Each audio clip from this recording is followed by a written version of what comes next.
Good. Good evening. City of New Brunswick Planning Board meeting, February 9th, 2026, 7 p.m. Roll call. Yolanda Checo, Carlina Melendez, Suzanne Sikora-Ludwig, Here. Alex Oros, Here. Anthony Camioni, Diana Lopez, Here.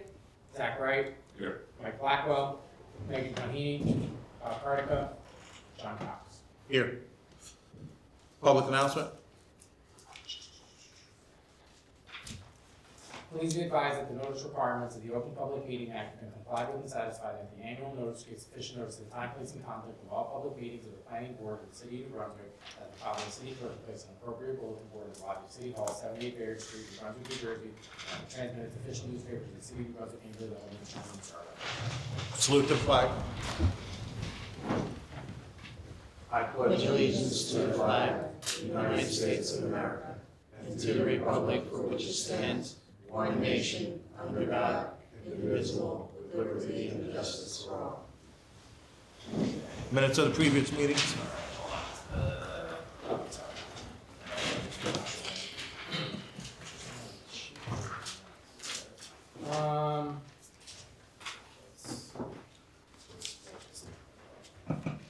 So, for the minutes of last meeting, who our eligible voting members are. We have Suzanne Sikora-Ludwig, Diana Lopez, and John Cox. Motion.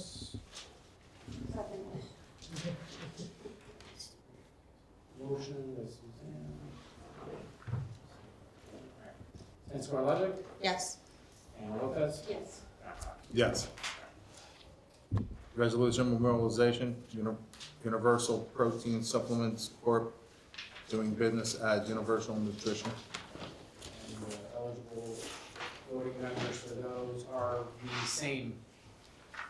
Motion to approve. Suzanne Sikora-Ludwig, Yes. Diana Lopez, Yes. John Cox. Yes. Public hearing, 50 Union Street Realty LLC, 50 Union Street, Block 55, Lot 17.01, PB 2025-10. The applicant is proposing to add 12 studio units to the existing 24-unit building for a total of 36 units. Major site plan with C variance. Tom Kelso, Esquire. Members of the board, Thomas F. Kelso on behalf of the applicant, 50 Union Street Realty LLC.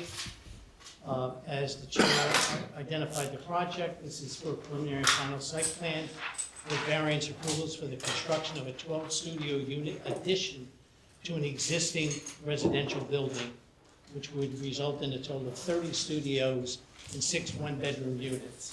The property is at 50 Union Street and is in Block 55, Lot 1701.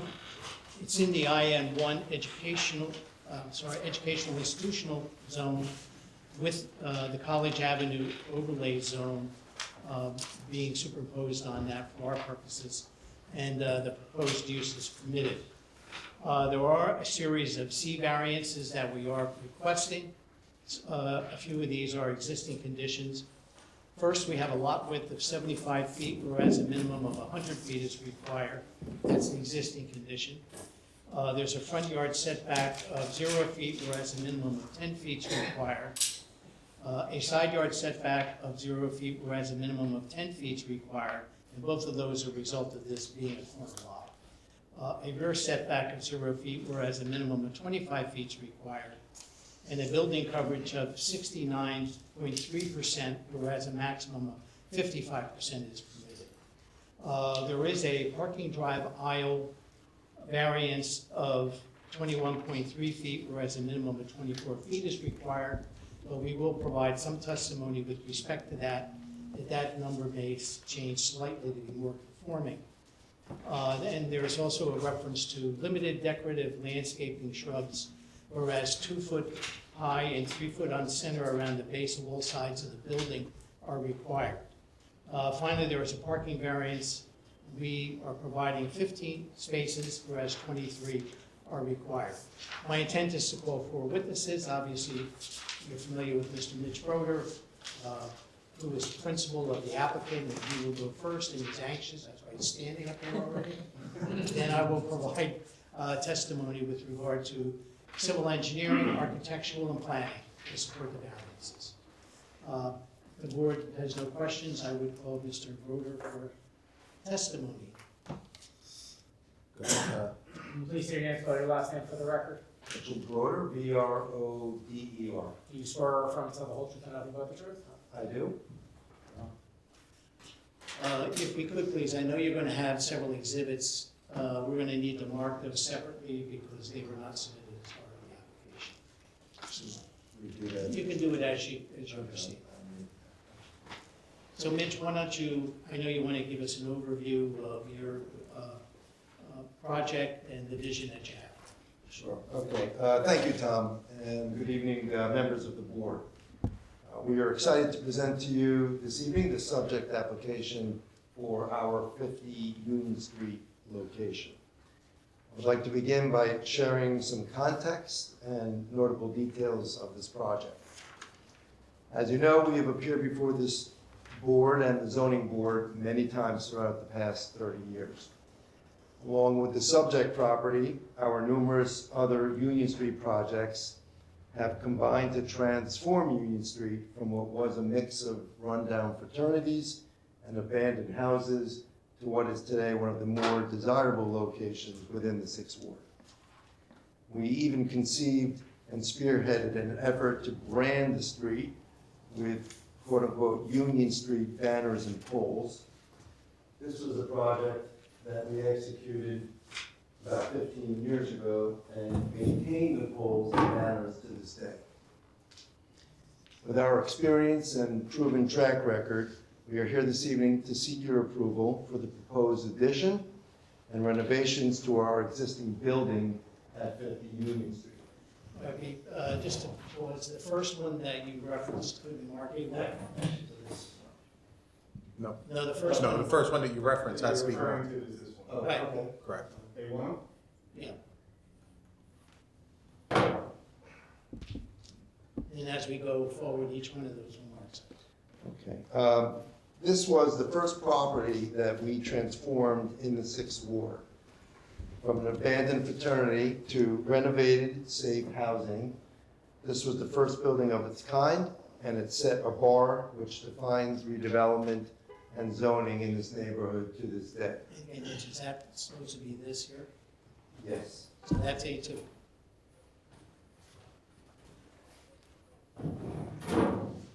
that pick the subject building? Yes, that's what I got.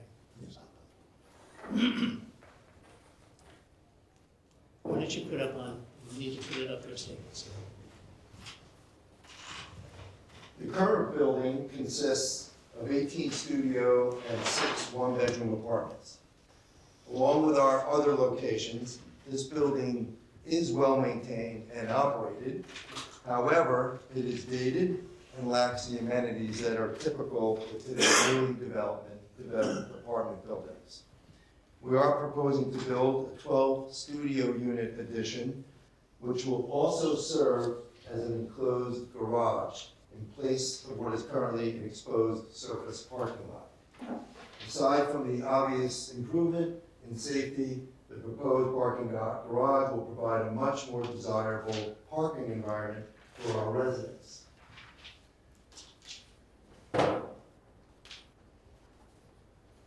Is that, just want to make sure what you're referring to is, you mark as A3. So this will be the new parking garage, which will be in the back of the building, which is currently this. So A4. A4.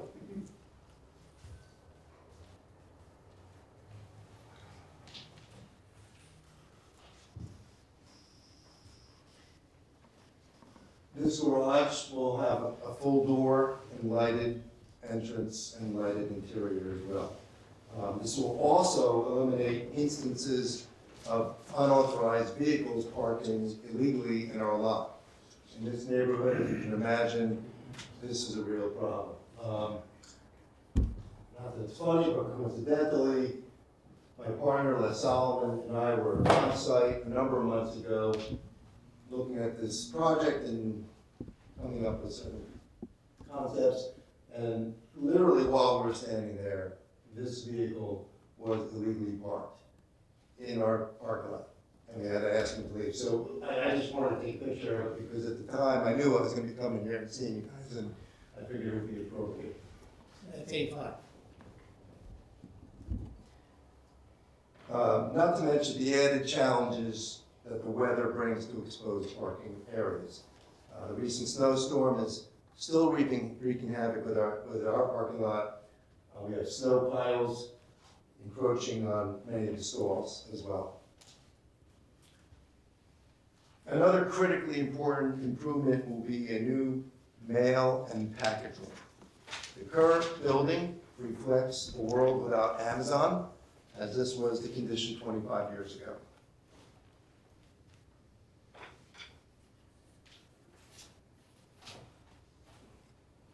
So this is our current entrance lobby. A6. Measures approximately 7 feet wide by about 5 feet deep in total. This plastic container box is our Amazon package system. Okay? The standard in today's new residential developments typically provide for dedicated package facilities. This would be actually, hold on, I'm sorry, no, that's the line. Put that this way, vertical, just the one.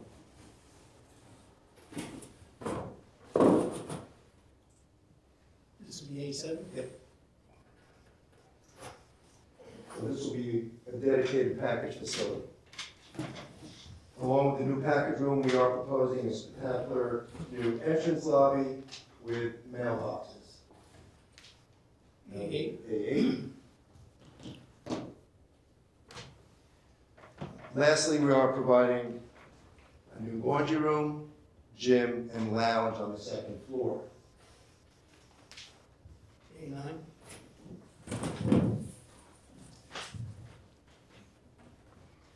Although it may lack the pizzazz of the aforementioned upgrades, we will also be installing a rooftop solar panel system along with dedicated EV charging ports in the new garage.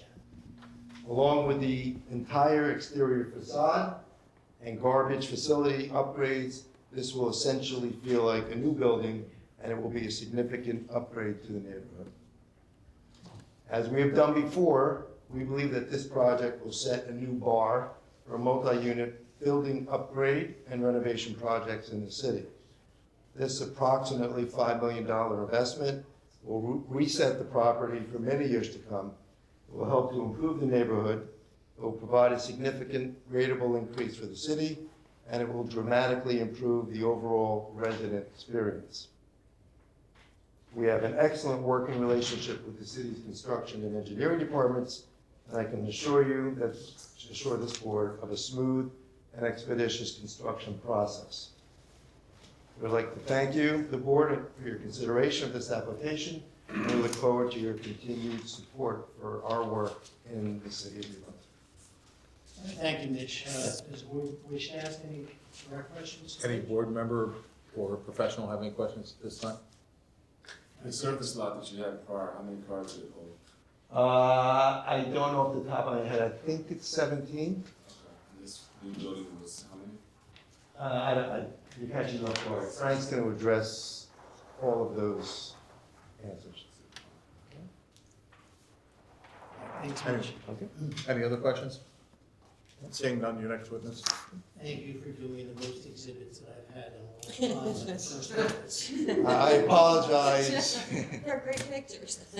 I just like to tell the story and to show it. I feel it's important that you get a real grasp of what we're proposing. This So, time of so you were really bad at show and tell in school, right? You can imagine. This time it comes to Frank Farrell for this one.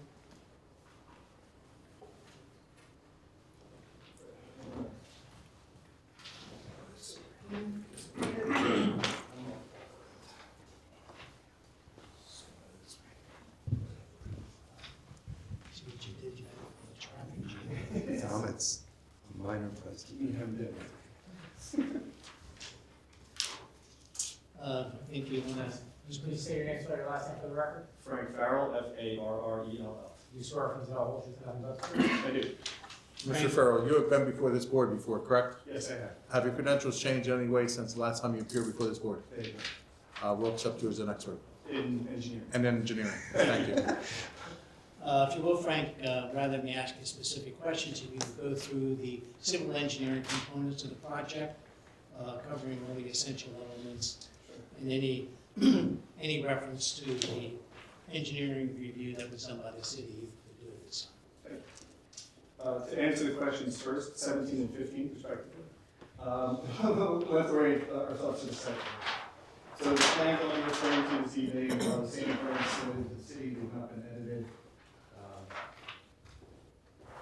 The site is 50 Union Street, it's at the corner of Union and Mine. Union Street's got sidewalks and curbs on both sides, so does Mine Street at this location.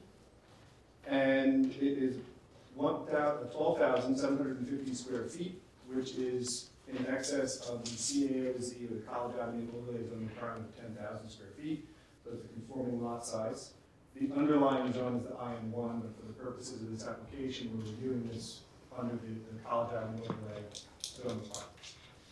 As Mr. Councilman, Mr. Broder pointed out, we are proposing a 12-unit all-studio addition to the existing 3-story building, and that addition is taking place at the rear, or the sort of the Mine Street side of the property. Right now, the access is centered on the property at Union Street. There is also an access at the rear of the building that you could get to through the existing driveway that's on Mine Street. That driveway does provide access to an existing parking lot which has 17 spaces therein. There's also a small concrete ramp that leads you from the ADA slot into the building. That may have been compliant at the time it was constructed, but as part of this application, we're upgrading the accessibility components as well. The utilities are also expected to remain with the exception actually of the water line, which is going to be a new water line, and the electrical service, which is being upgraded. The water line is going to supply the fire suppression system. The new half of the building will be sprinklered off of that new dedicated line. And the electrical service will serve to upgrade the existing electrical infrastructure of the building. And the meters and whatnot will be on the Mine Street side and then screened by plantings. I mentioned we're upgrading the accessibility to the site. So at the front, there's an addition and a lobby. The specifics will be brought up by the architect, but we've got 2 pedestrian accesses now from sort of the corner of Union and Mine Street, and then the other access with the accessible access will also be from Mine Street to a ramp that's will be compliant with ADA standards in terms of length, width, slope, etc.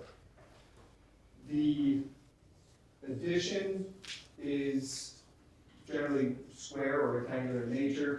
It occupies the portion of the site to the rear of opposite Union Street rather than the building.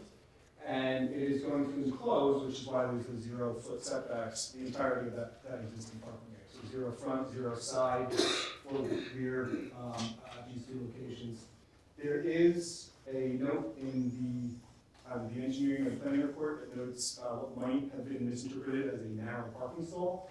That's actually because the building, as you step up from that first floor to the second floor, gets narrower. So the mass of the building on the second and third floors is less than that footprint at the ground level. That difference is 8.9 feet. So along the rear of the site, opposite Mine Street, the building will be on the property line. It'll come up that 1 story, and then it steps in 8.9 feet before it gets to the second and third stories. Similarly, opposite Union Street, that building setback, the deviance between that first floor and the second floor is 5.4 feet, and then on the Mine Street frontage, that setback is 9.9 feet. Which will help reduce the mass of the building and still provide those 12 studio units that we're proposing. So just to go over the setbacks one more time to make sure we cover them. Lot width, 75 feet to the existing condition, it's 75 feet wide on Union Street and 170 feet, you can say wide again, on Mine Street. As a result, we're compliant with the lot depth, but we listed it as lot width being 75 feet is an an existing condition relative to the 100 that would be required. The front yard setback of 0. Only in this portion of the building, the entirety of the building is not being extended out to that 0 front setback, just where that garage addition is on that first floor. The one side is not applicable since it's a corner lot with 2 fronts, 2 rears. The rear yard setback is going to be 0 on both the rear yard opposite mine and the rear yard opposite Mine Street, but again, only in that location where this addition is taking place at the first floor. The corner is still going to have a lot of light, air, and open space through that corner. The building height is going to be compliant, it's not getting any taller. The maximum building coverage, as one might imagine, is increasing to 69.3 feet, whereas 40 feet is 40% rather, I'm sorry, 55% is allowable in the zone. And impervious coverage actually is compliant, unlike a lot of applications that I believe you see here at 79.5% at 80 feet is allowed. Minimum maximum floor area ratio is compliant at 1.41 to 1, whereas 2 to 1 is allowable. Which brings us to parking.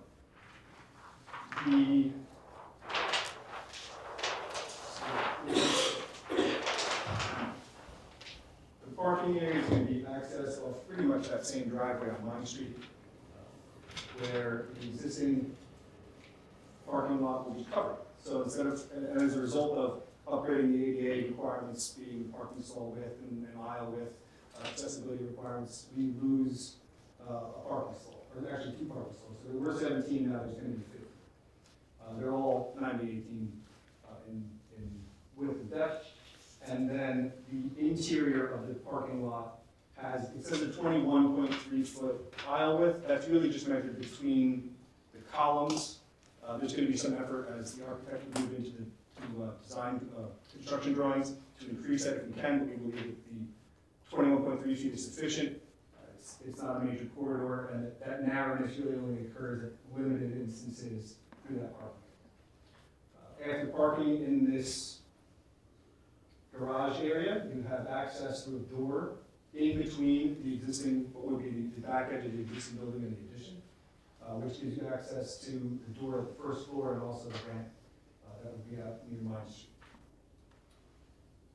The requirement is 23 spaces for parking, we're providing 15, it's a deficit of 8. Again, the stalls are compliant, the drive aisle is only slightly narrow. For the most part, that 8-spot deficit at a location such as this is a self-correcting issue. The tenant would need a parking spot, can't obtain one because they're all already rented by existing tenants. They would find residency at another location, or decide that they don't need a car. The parking area on the existing property also leads through 50 Union Street to the neighboring 46 Union Street, because there's a garage, there's a dumpster there. So the refuse truck would actually drive through 50 Union to 46 Union's rear yard and pick the dumpster. That dumpster and the trash enclosure are being relocated to the Union Street frontage, where there's an existing driveway that doesn't really go anywhere. There's a paved strip between Union Street and the parking area for 50 Union Street. There's actually closed off, no parking, no drive-through, and we found a better use for this in that refuse container. We're also going to be removing that asphalt for that driveway where we can.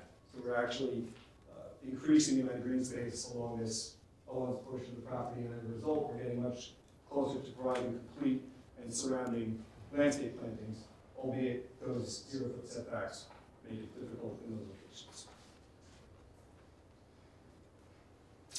Still on the parking garage,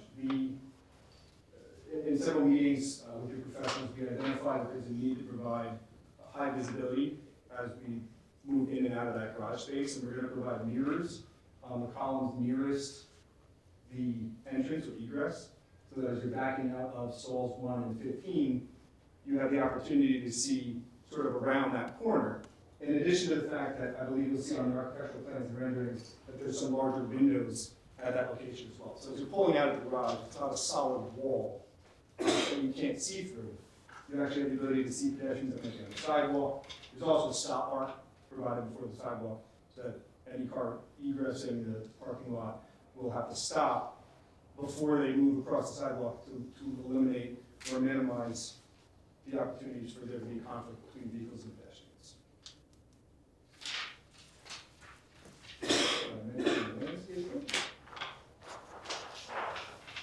So we're providing landscape plantings along all sides of the building where we have grass to put landscape. So to the extent we can, we are compliant with landscape plantings. The exception, again, would be the zero foot setbacks around that garage portion of the structure. There's no parking lot landscaping really required because the parking is enclosed within the building footprint. The proposed lighting is compliant with the city ordinance. The lighting, we're adding lighting in and around the parking garage and also up near the front corner of the building, where the new pedestrian access is from the corner of Union and Minor Street. The impervious coverage change is de minimis. It's about 130 square feet. It actually is less than what would be required under the minor or major standards for stormwater management under the city ordinance. As a result, there's no stormwater management system required or proposed. And I think I covered all these.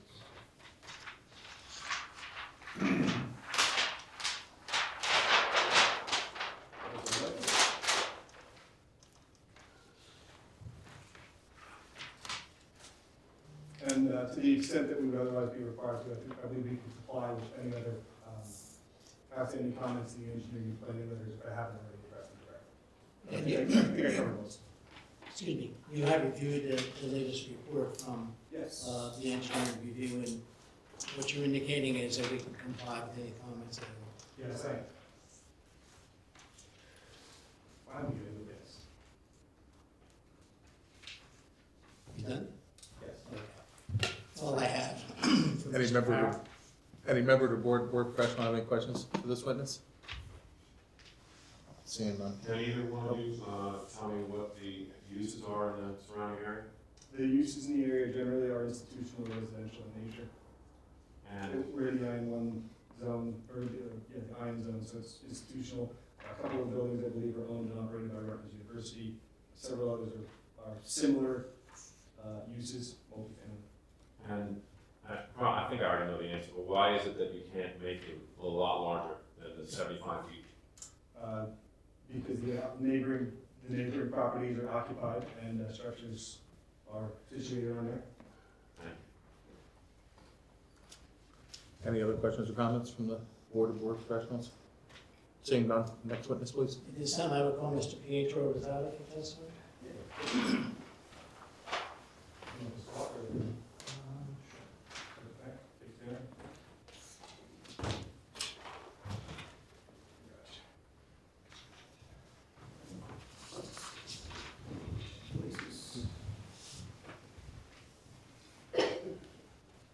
Can you please state your name, spell your last name for the record?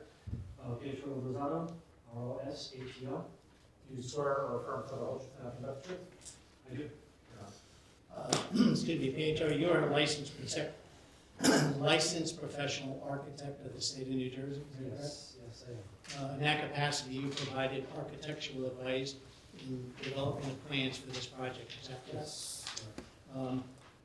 Mr. Rosado, you've been before this board before, right?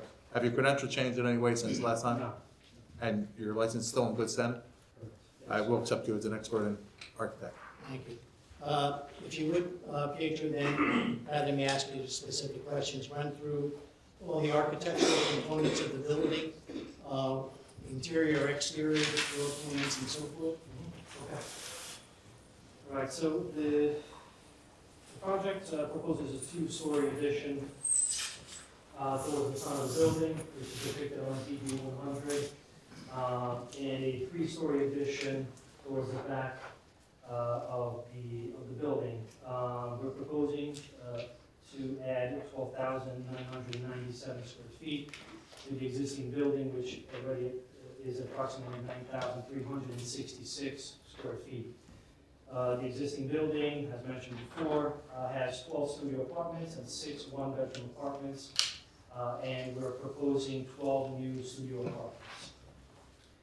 The existing occupancy is 30, where the existing studio apartments have a maximum occupancy of 1 person, and the existing one-bedroom apartments have a maximum occupancy of 2 people.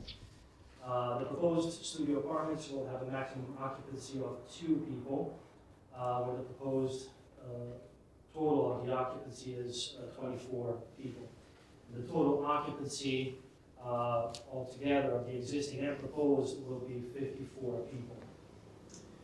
On the first floor level, we're proposing to extend the building 15 feet towards the front of the building to create a new covered porch on the corner of Union and Line Street, and we're proposing a new lobby and package room as Robert said. We are also on the first floor with access from the outside. We're proposing a refuse area and we're building 2 piers with a double door and with a self-closing double door. And the double piers will be stone veneer. We'll have stone veneer, which will happen throughout the first floor level of the building. And we'll talk about that later. The first floor level also proposes to extend the parking lot to create an enclosed parking garage in the rear of the building, and we'll also modify the existing stairs, which are in between the new addition and the existing building, and the stairs will accommodate new hallway for the apartments on the 2nd and 3rd floor levels. The parking garage will be completely covered with enclosure extending to the property line. Also, the parking garage will be secured with a gate, and windows will be installed to provide pedestrian visibility for a safe exit from the parking garage onto the street. And you will see the windows on facing Mine Street, and this is the roll-up gate and entering and exit the garage. The exit ramp accessed from Mine Street, which is right here, and you also saw it in the engineer's drawings, will be modified to comply with ADA standards. The second floor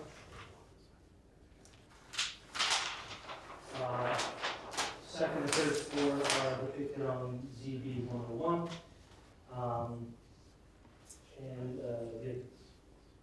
The second floor level proposed an addition towards the front to create a laundry room and a gym, and which you saw the renderings of.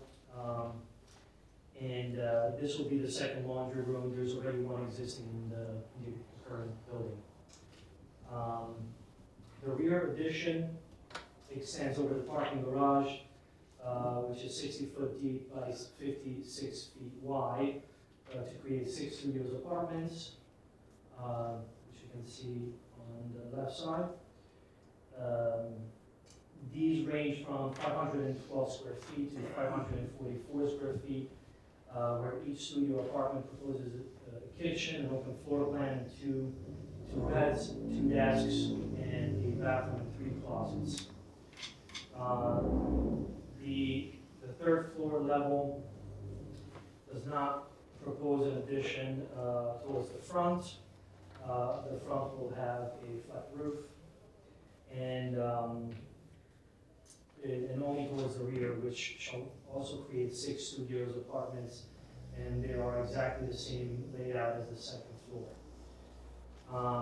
The front facade, you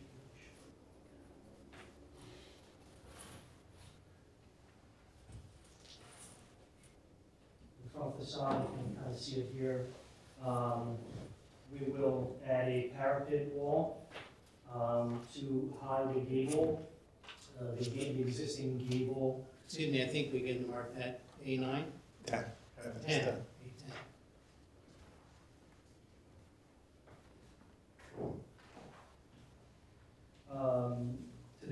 So the parapet, the new parapet will extend to the top of the ridge in the exterior finish having a combination of metal panels, faux wood, aluminum siding, thin stone veneer, and extruded aluminum trim. The front windows are also proposed with aluminum cladding, and all the existing stucco and vinyl siding on the sides of the building and the front of the building will be replaced with metal panels and all the finishes that you see here. This one's Yeah, that's not marked. I think it was a duplicate. I think the other one was the same. Mark had A11.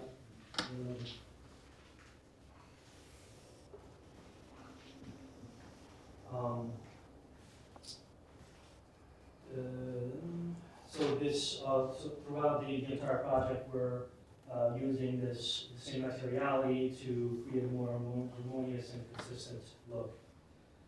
The rear addition on the second and third floor level is set back from the parking garage addition, where a slightly pitched flat roof is proposed to cover the parking garage between the upper level addition and the parking garage addition. And that's all I have. I have no further questions from Mr. Rosato. Questions to direct? Any member of the board or board professionals have any questions for this witness? Seeing none. Next witness, Thank you, please. Pietro. At this time, I would call Allison Cochran for testimony.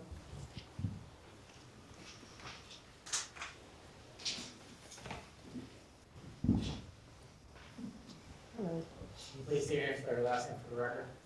Allison Coffin, C-O-F-F-I-N. Do you swear or affirm to tell the whole truth and nothing but the truth? Yes, I did. Alice, excuse me, you are a licensed professional planner of the state of New Jersey, is that correct? Yes, I am. In that capacity, you have reviewed and prepared to make recommendations with respect to the proposed variances that are being requested. Yes, I have. I believe Allison has been here a number of times. Yes. Have your credentials changed since last time you came before us? No. And you're still licensed to be a planner in the state of New Jersey? Yep, Well, still except certified for AICP too. We'll accept you as an expert in planning. And Allison, if you could give us an overview of your analysis of the proposal with respect particularly to the variances that are being requested, and hopefully provide an analysis and support for justification of those variances. Sure. The site that we're looking at is a 12,750 square foot corner lot. It's got frontages on Union and Mine Streets. The site contains an existing apartment building that has 18 studios and 6 one-bedroom units with parking. And the applicant is proposing to construct 2 additions to the building. The first being that lobby addition on the front of the building to add amenities for the tenants. And the second is an addition over the existing parking garage that will have 12 new studio units in it. The lot is zoned IN1 Education Institution. The purpose of the zone is to provide for the expansion and modernization of existing educational facilities and supporting land uses, which this is, in the College Avenue district area. And the site's also within the College Ave overlay zone, in which this use is permitted. There is some bulk variance relief which the applicant's requesting. There's existing variance for width, with 100 feet is required, 75 feet is existing, and there is no available vacant land which to correct this. And then there's variances for front yard setback, the 2 rear yards, building coverage, drive aisle width, the foundation plantings, and parking. The type of variances that the applicant's requesting are bulk or C variances, and there's 2 tests within the municipal land use law for this type of variance.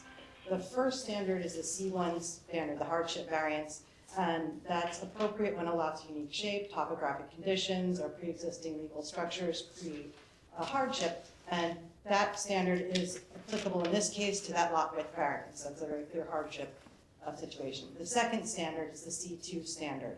And this is justified when the variance has advanced the purposes of the municipal land use law, and the deviation, benefits of the deviation substantially outweigh the detriments. It's my opinion that the remaining requested variances can be granted under the C2 standard. The net impact of this site plan with variances is to allow for an increase in the use, which creates for a more efficient use of land and improves the visual character of the property. It advances the municipal land use law with regard to purpose E, promoting the establishment of appropriate population densities and concentrations, which will contribute to the well-being of persons, neighborhoods, communities, and regions, and preservation of the environment. Purpose G, which is to provide sufficient space in appropriate locations for a variety of uses, including residential. And purpose I, to promote a desirable visual environment, and purpose M, which leads towards providing for a more efficient use of land. The benefits of the variance in this case include advancing these multiple purposes of the municipal land use law, providing for that more appropriate population density and the more efficient use of land, and enhancing the visual character of the area by improving the aesthetic value of the existing apartment building. It's my opinion that there is also no significant detriment to the variances that are proposed. The setbacks is only for the first floor around the garage structure, with the building stepping back above that, so there's not as much impact on light air and open space. The building coverage allows for the building to be expanded over existing parking, so it does not create significant new impervious surface. The impervious coverage overall conforms, and though non-conforming, the site provides off-street parking to support the use and can be mitigated through the agreement of a pilot. The drive aisle will function safely despite the relief needed, which is only in the areas of the driveway between the interior columns. And the landscaping plan in this case provides for foundation plantings where they can be accommodated, where there aren't sidewalks and driveways. The variances requested overall will not impair the purpose of your master plan and zoning ordinance. Proposed use and the intensity of the use are permitted and appropriate. The master plan re-examination report recommended eliminating the College Avenue overlay district in this area, and also making multifamily apartments a conditionally permitted use, which was subsequently done. So while this application is being reviewed under the College Avenue overlay zone, there is a new ordinance, and I did review the application in light of that new ordinance to see how it changed. In the master plan, it says the underlying IN1 zone should then be amended to permit 4-story mid-rise student apartments as a conditional use. That's what the applicant's proposing. The overall goal should be to recognize the need for right-sized multi-unit apartment buildings in the area surrounding College Avenue campus, and to have a clear set of design requirements for future student housing development. The student apartment use need not be strictly limited to enrolled students. The proposed site plan advances this goal of the master plan. It would still need relief for building coverage and setbacks. The parking, however, would conform to the conditional use standards. The allotted parking requirement for this use is 0.25 spaces per occupant. This is for the conditional use standard. The total occupancy of the proposed project is 54, which would require 14 parking spaces where the applicant provides 15. So it's my opinion that in its total, this application does advance the purposes of the master plan and the zoning ordinance, does so without substantial detriment, and can be granted under the C1 hardship standard for the lot width and the C2 standard for the remaining variances. Thank you, Allison. The board wishes to direct any questions for Any Allison? member of the board professionals have any questions? I Dan? have one. Where did the 54 number come from? Because I count a minimum of 66 to possibly 72 persons for the building. That was information provided me by the applicant for the occupancy for the existing studios was 1. But all studios are legal for 2 no matter what. So the minimum, the 30 studios are automatically 60 potential maximum occupants. And if the single bedrooms are 1 person, that's 66. If they're double occupancy, that's 72. That's still very good numbers for the parking ratio. I just want the numbers to be In that accurate case, for thank the you, record. I was mistaken in Yeah, the total occupancy. it's fine. That's fine, Numbers still, to be still correct. Yeah, no. supports that. Can I They just don't. comment on this? I mean, honestly, I wasn't aware of that, but the existing studios, and this was built 30 years ago, they're really small. So while you say they may be legal for 2, Yeah. I mean, we've never rented them to 2 No, people. that's fine, but a studio, if it's 100 square feet, it's good for 2. If it's 1,000,000 square feet, it's good for 2. So a studio, that's how they are done. But it's the reality. Yeah, no, I mean, I understand completely. I just want the numbers on the record to just be correct. That's all. That's not anything else. Any other member of the board professional have any questions for this witness? Seeing none? That completes our presentation. Thank you, Allison. At this time, I'd like to open it up to the public. Any member of the public have any questions or comments on this application, please come forward. Seeing none, I'll close the public portion. Board comments or questions? I think this is an outstanding project. I think it fits in with what the city is trying to build in that area. And I think Mr. Broder is correct in saying that hopefully this will elevate what everybody else wants to do in the area. You've set the standards before, and it appears that you're doing it again. Having the parking covered is certainly more safe for tenants. And to me, it doesn't affect, the backyard setback. It was there regardless because the lot was there, and the building is gonna be stepped in on the top. And I appreciate the design of this. Any other questions? Dan, I just have one question for you. Sure. Because under the parking, and I was just assuming this would come to you, that's why I waited. Under the parking, it says they needed 23 spaces minus the, EV credits, Yeah. comes to 15, deficit of 8. But then when you said for the pilot requirement, Right, because you they're have different to hold that. standards. They're not equal. Okay, all right, I just want to make sure. Actually, technically, so FYI, because the overlay zone during its existence was never subsumed like into the ILOP code, technically, and since they have time of application, and they're protected even though the zone doesn't exist anymore, they technically don't have a ILOP requirement for the application. It just occurred to me right now, so they actually don't have to. We like that interpretation. Well, and you're more conforming under the current. No, they just don't have to pay them. But then also, you don't have a parking variance, under the current. They'd still do by 2. It goes from 23, minus 8 to minus 2. It's, Yeah. it cuts it back down. But we can, we will concur whatever the final interpretation is. It's just a technical. Gotcha. All right. Dan, conditions, please? Sure. So should the board act favorably, the following conditions shall apply. Compliance with the terms of the French and Torello Associates report dated January 26, 2026. Submission of all necessary easements and or cross-access agreements for review and approval by the board attorney and engineer prior to filing the same. Payment of the site performance bond in an amount reviewed and approved by the city engineer. Submission of a site inspection escrow deposit for the engineering inspection fees in an amount calculated pursuant to Title 16.24.160. Payment of all water and sewer connection fees pursuant to Titles 13.04 and 13.08. Issuance of a road opening permit from the city engineer if required. Compliance in terms of the city planning report dated February 6, 2026. Planning review escrow funded for all anticipated plan post-review approvals. Payment of any other fees due to the city of New Brunswick related to development or use of this project.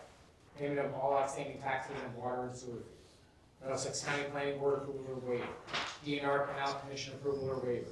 Freehold Soil Conservation District approval or waiver. Submit engineering site plan to comply with any changes required by the planning or engineering memos or plan amendments offered at the hearing. Submit architectural plans to comply with any changes required by the planning or engineering memos or plan amendments offered at the hearing. Execution of a Title 39 parking enforcement agreement.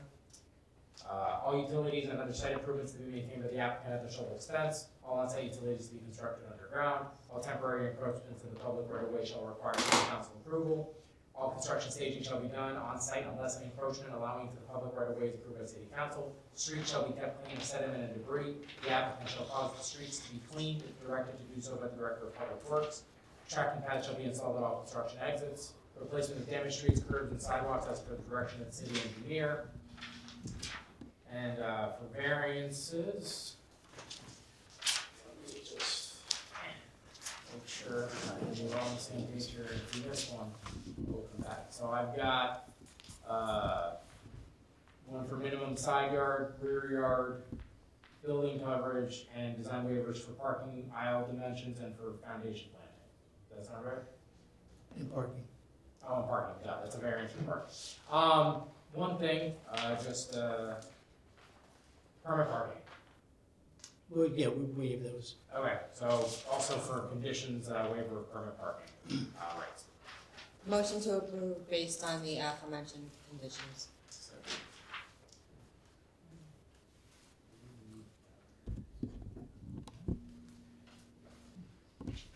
Suzanne Spore Ludwig, Yes. Alex Oros, Yes. Diana Lopez, Yes. Deb Wright, Yes. John Cox. Yes. All right. Thank you very much, members. Congratulations. Thank you. Get round to it, Tom. This is second applicant.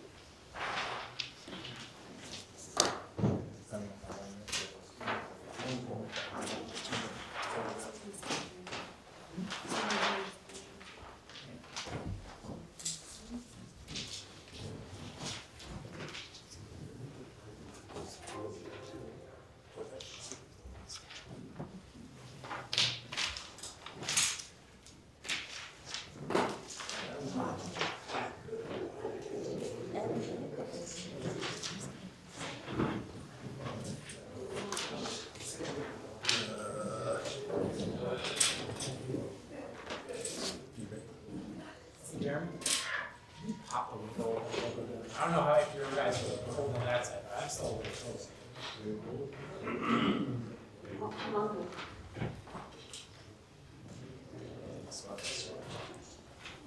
All right, next application will be 22 Quinton, RMBH Crazy Savings Warehouse, 22 Clinton Avenue, Block 596, Lot 3.02, PB 2024-03.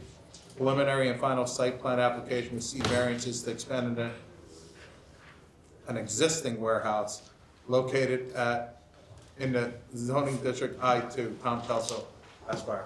Excuse me, members of the board, Thomas Kelso on behalf of the applicant, RMBH LLC. As the chair has indicated, the application is for preliminary and final site plan approval with a few C variances for the construction of a 20,116 square foot addition to an existing warehouse. Property is at 22 Quinton Avenue, Block 596, Lot 302, and the property is located in the I2 General Industrial Zone where the use is permitted. There are several variances that are being requested, some of which again are existing conditions. There is a front yard setback of 21.85 feet on Quinton Avenue, of 0.19 feet on Bright Place, whereas a minimum of 79 feet is required.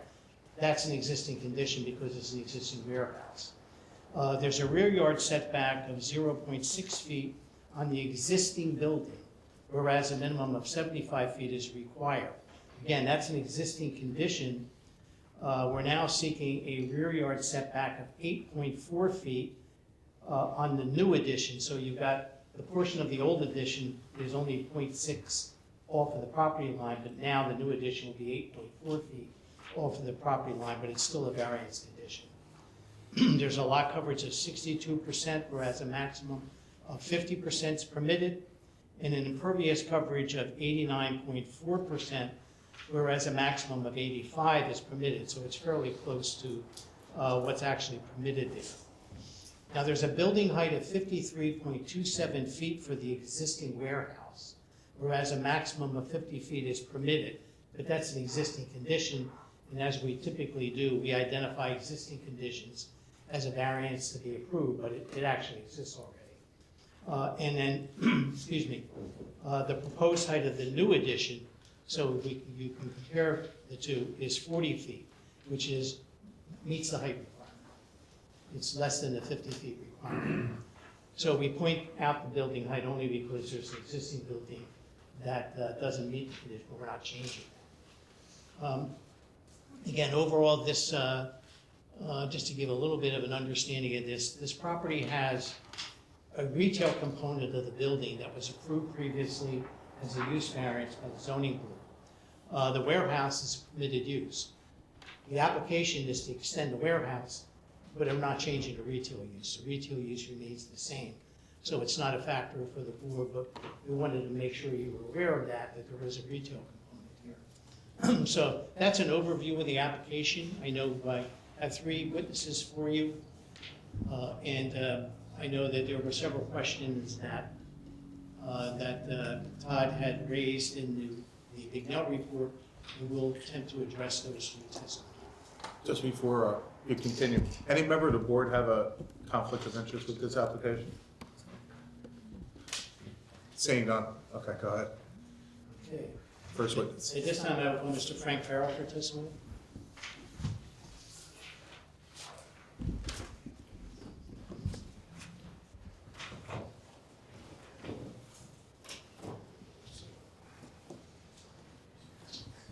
You're still sworn in. Thank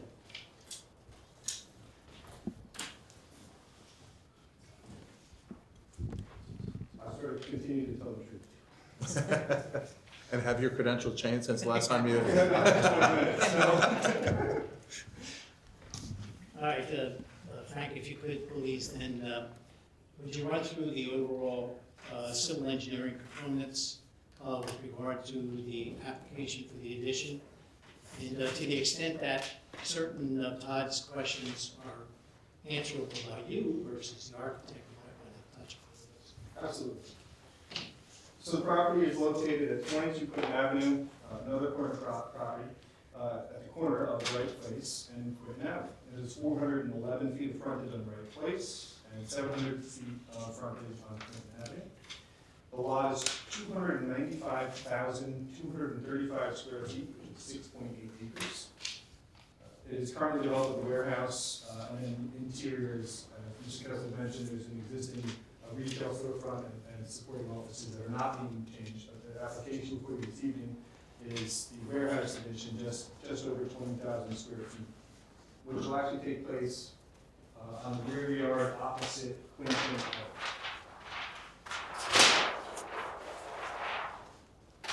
Making sure we identify all the bulk standards and how they may apply to this application. The zone requirement in the I-2 is 40,000 square feet, so we're well over minimum lot size. Lot width and depth, similarly, no issues there. 200 is allowable for both width and depth, and we are 700 and 411 respectively. Front yard on both frontages is a factor of the building height in relation to the residential property nearby. So instead of being the 50-foot that might have been listed in the ordinance, typically go through the mathematical exercise of identifying height relative to these residential uses nearby, which are to the north, east, west, and then to the south or southwest. There's a park and a school, and then there's also some light commercial or industrial properties to the south. Those setbacks are not being altered or changed in any way. Those front setbacks, rear setbacks are not being altered or changed. On the right place, the building is near the own property line, and that's going to remain. While I'm point gesturing at this is sheet 2 from the site plan set submitted, not edited. The portion of this plan here that identifies two-story is apt, in that it's taller than the rest of the building. This is where we get that 53-foot measurement from. All the rest of this gray area on this plan is a mishmash of lower heights, most of which are at or not exceeding 40 feet. So there's some smaller portions. The warehouse has clearly been added to over many years, and as a result, there are varying building heights within this existing 161,000 square foot footprint. So the application is to do an addition along with the rear yard opposite Quinton in dark gray on sheet 3, and then the selective roof elevating throughout the remainder of the warehouse, bringing everything up to a standard. I believe it's 40 feet. This tallest portion of the building is not going to change at all in terms of height. Just making sure we identify the rear yard is 0.06 feet, and that is sort of on Wright Place but opposite Quinton Avenue. And the rear yard proposed is going to be, it's 8.4 feet. So we are better than the existing setback for the portion of the addition that we're proposing. Building coverage is increasing from about 55%, which was an existing variance, to 62%. The impervious coverage is increasing from 84 to 89%, or 85% is the limit in this area. However, we've proposed significant stormwater management features on this site, which I'll go through in a minute. And then the FAR is compliant at 0.72 to 1, whereas 1 to 1 is allowed. So the addition includes a loading dock, which is planned right, where there's an existing truck parking area sort of identified on the survey. That truck parking area is mostly going to go away. That's in a spot where the owner has the opportunity to allow trucks to stage or move around, and maintaining operational aspects of the site. We're going to make sure that loading dock will be clear, where those trucks will be moved around, and it's not going to cause an issue in the operation of this facility. The parking lot is compliant with the requirements in terms of number of spaces. We're taking an opportunity to enhance, again, the ADA accessibility in that parking area. So there's 4 ADA parking stalls in this parking field, and those stalls and then the areas between them and the building will be brought up to code and made ADA compliant. Much of this site, so most of this area of this plan is really not changing. The parking lot is mostly a striping change to facilitate that improvement. Covering stormwater management. We're going to be providing additional plantings along the rear of the building. That's both the rear of the building here relative to the park. We're also going to improve the fence in that location, make it a solid fence between the warehouse and the park. We're also going to be providing additional plantings. This is not shown on the plan, but we will be providing additional plantings relative to the smaller playground in the park. That is to the plan right, which I believe is east of the subject property. There are a number of, this property had been subject to an application previously.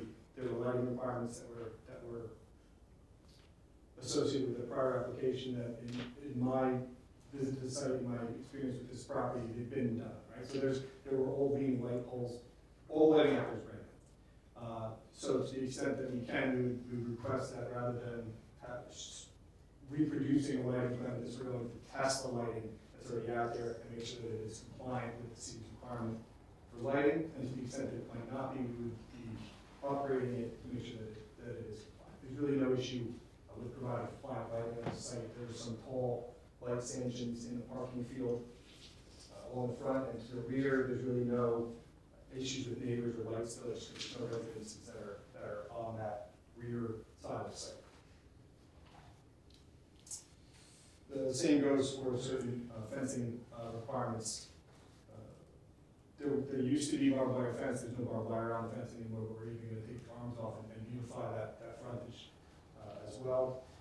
In addition to driving past the site, you might notice that there's a couple signs. There's one monument sign that is a sort of freestanding sign that is perpendicular to Quinton Avenue that identifies the property. There's also some smaller wayfinding signs that are located on the fence near the property's frontage of the driveway, which is on Quinton Avenue, the east side of Quinton Avenue. Those signs, we'd like to make sure that, we'd like them to stay. We'd like those signs to continue to exist. I think there's 4 signs there, and they identify the site for the various deliveries that might be made for the various products that come in and out of this warehouse every day. So it may be a variance or a waiver for those smaller wayfinding signs to persist in that location. And we believe that would be advantageous rather than having trucks miss the site and then end up in the residential portion of Quinton Avenue or Wright Place or beyond, and then having to figure out how to turn around a tractor trailer on a residential street.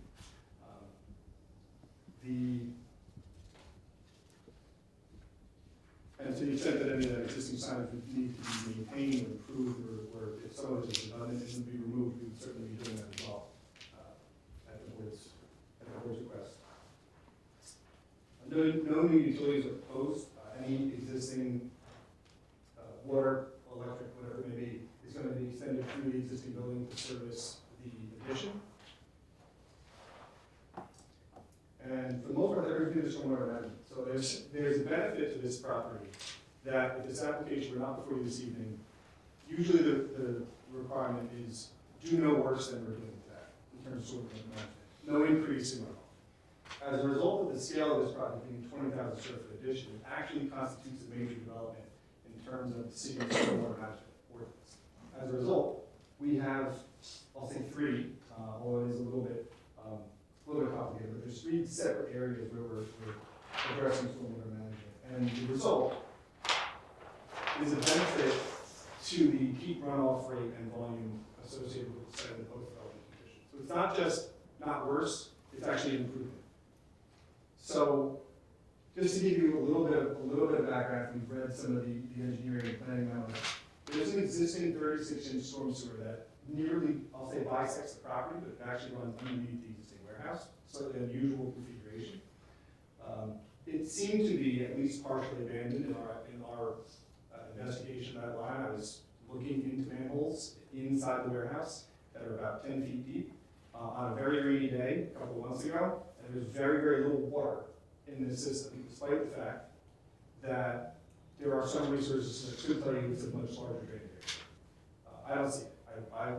My estimation, if there was a system that was connected to this, it may have been disconnected as the city's infrastructure has been improved over many years. This appears to be rather old. I don't know where an easement that would necessitate further investigation of this, but we did confirm that the addition doesn't impact So the addition here is not on top of or really near any of that existing infrastructure. We are, however, taking advantage of the 36-inch pipe that exists on that property by connecting our stormwater infrastructure, our proposed stormwater infrastructure, to that system. We've got a couple different areas where there's pipes. We're going to be storing water from the roof addition before we let it drain to the downstream area. We're also going to be improving a portion of the parking area to capture some of that runoff, and when we don't need to treat it, we can provide porous pavement over a portion of that parking area, which would then allow a water quality benefit, which again isn't necessary. But if we're going to be in the area doing stormwater infrastructure, we might as well make it, considering we are slightly over at 85% allowable impervious coverage number.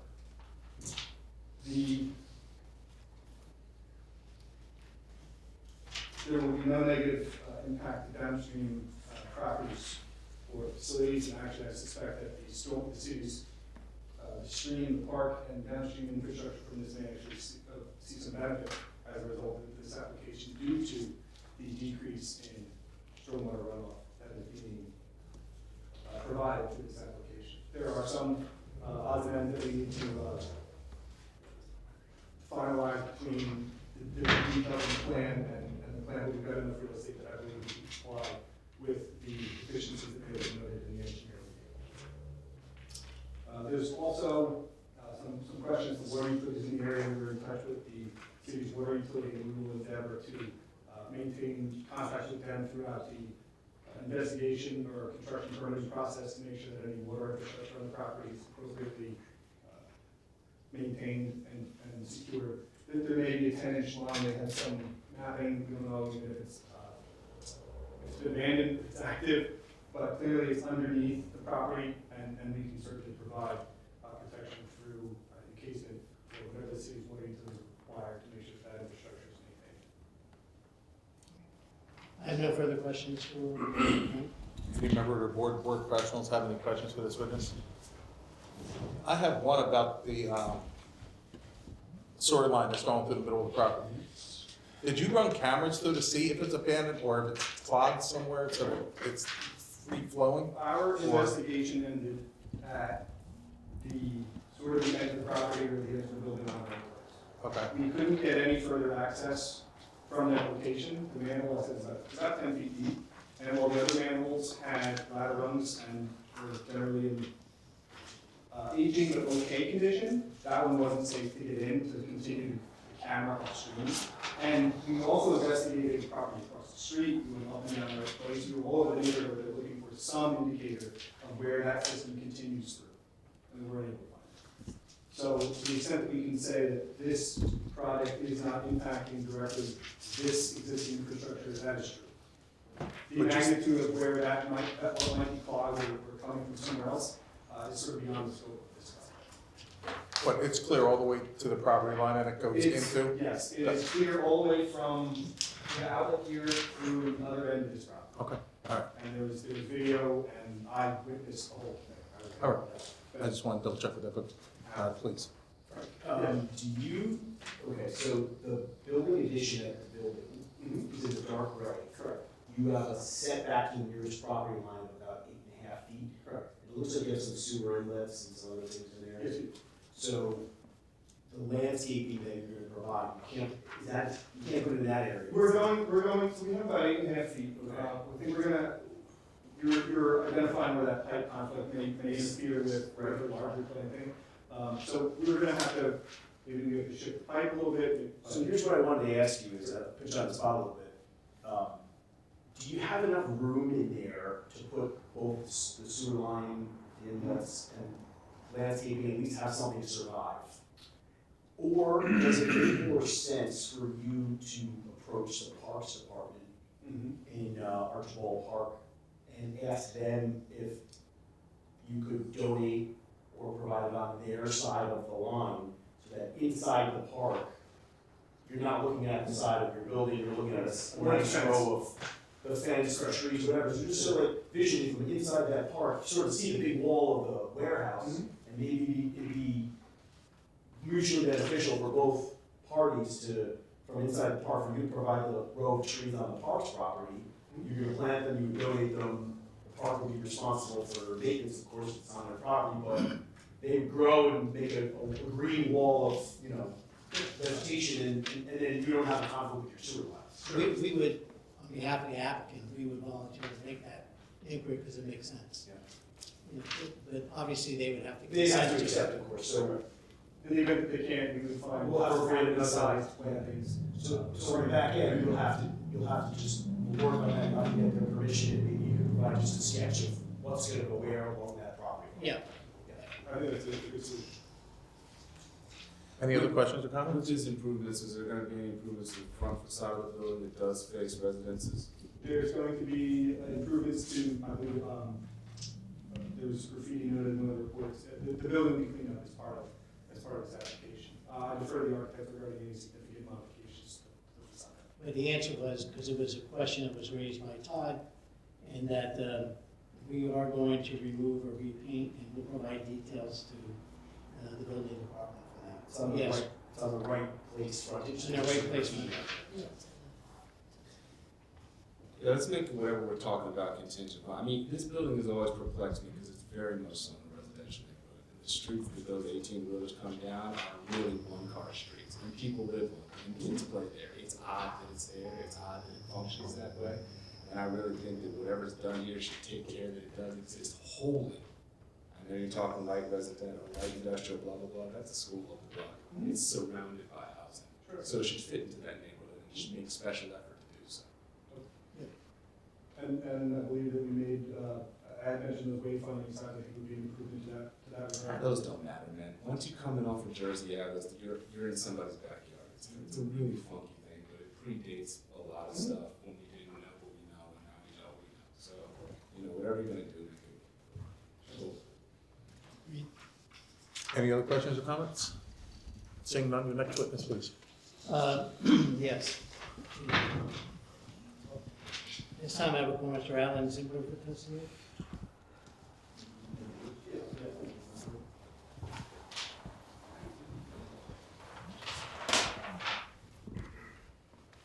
Please state your name, spell your last name for the record. Alan Zindler, Zimdler. Do you swear or affirm to tell the whole truth and nothing but the truth? I do. Mr. Ziegler, you're a licensed professional architect, state of New Jersey, is that correct? I am. And in that capacity, you provided architectural representation to our mutual client with regard to this warehouse addition. I have. Would you give the board the benefit of your professional qualifications and experience?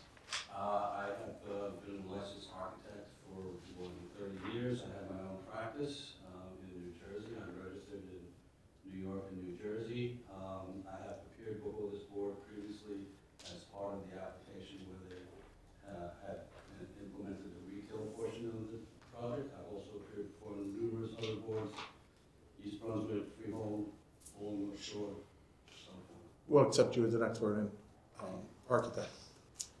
If you could then give us an overview of the detailed components to the warehouse extension. And I know there are a couple of questions that we can answer maybe together that were raised from the architectural components from Todd. Yeah, so again, the existing warehouse is forward of this dark line, as you saw on the site plans hashed in.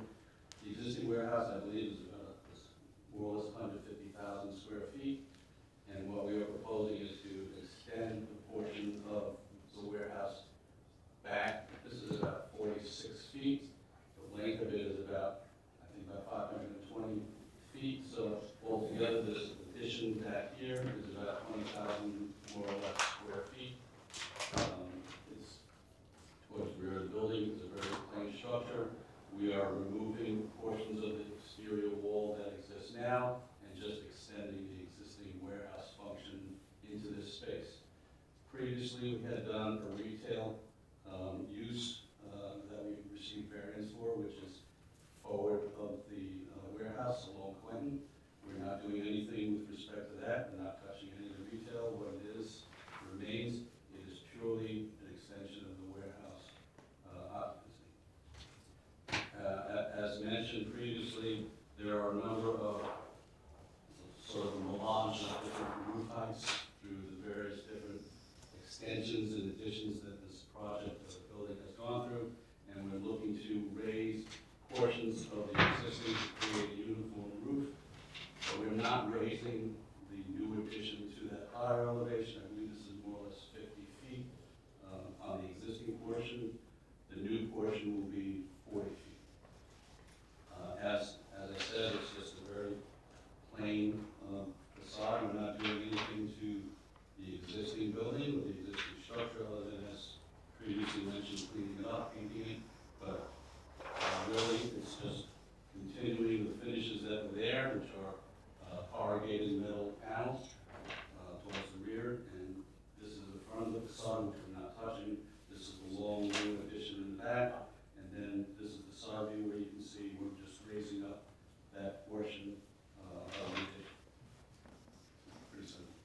think there were a couple of questions regarding the functionality of the building. I think you covered it in testimony briefly, but one question was whether or not you can access the addition from inside. In effect, you're eliminating the walk. Exactly, it's going to be one large warehouse space. Right, and that was a question I think that Todd raised. I think that might be the only architectural question that really is for you to answer. Again, we're not doing anything for the existing warehouse, that's not part of the application, it's really just this rear portion of the back of the warehouse. Okay. That's all I have around. Any questions for this board or board members? I want to ask that they did do something with respect to the retail space. It's a bit of an eyesore. It looks like a flea market out there. They could do something to clean that up, to make it more presentable, and not just, we're going to sell goods for cheap in this low economic neighborhood and not paying attention to the facade, because we can get away with doing that. But other than that, that's not, I'll have the conversation with my client who's sitting in the back about the concerns about the operations. I'll project. Yeah, I mean, I was gonna say the same thing. It's not necessarily the face of it, it's them piling these pallets out in the front, just like it's like it's an old flea market. Yeah. He knows. He got it. But let's officially make that part of this. Like, Yeah. if I'm gonna say yay, it's contingent on. It's gotta be a It's condition. a neighborhood. Let's treat it like a neighborhood. And you'll take care of that? How would we word that in condition? Well, Dan, are they allowed to, ChatGPT, run back what I just said. but are they allowed to place things out in the front of the building, just on the sidewalks and stuff to sell? Let's, Exterior store, pulling it in, The that's site, limited. the site plan approval was for interior Correct. sales space. Yeah. I remember that, Yeah, and It was years again, ago. because it was a use variance, so it was restricted. Okay. So we'll make that clear, that enforcement of the use variance restriction, limiting it to non-exterior storage. How's that, Dan? Shouldn't have to reiterate it if it's already part of the original. It should Well, just I be an think it- enforcement issue. I think it helps with enforcement. Yeah. And, since I know my client's spirit is to cooperate. There were a couple of things, and Alan, I think that's all for you, but before I call my planner, I just want to put on the record several things that Todd asked questions. One was hours of operation. The hours of operation for the warehouse are 8 AM to 5 PM, 5 days a week. And for the retail, it's 9 AM to 7 PM, Sunday through Friday. Sunday through Friday. It's just so we have that for the record. We talked about the cleaning up of the wall facing right place, which we're agreeing to. An attractive solid fence should be provided on the west rear property line to screen the site from the abutting park. And we're agreeable to that, but again, we talked about landscaping also, so. I think everything else, unless Todd, you see anything else in there, I think. That's all our comments. At this time, I call Allison Kaufman for testimony.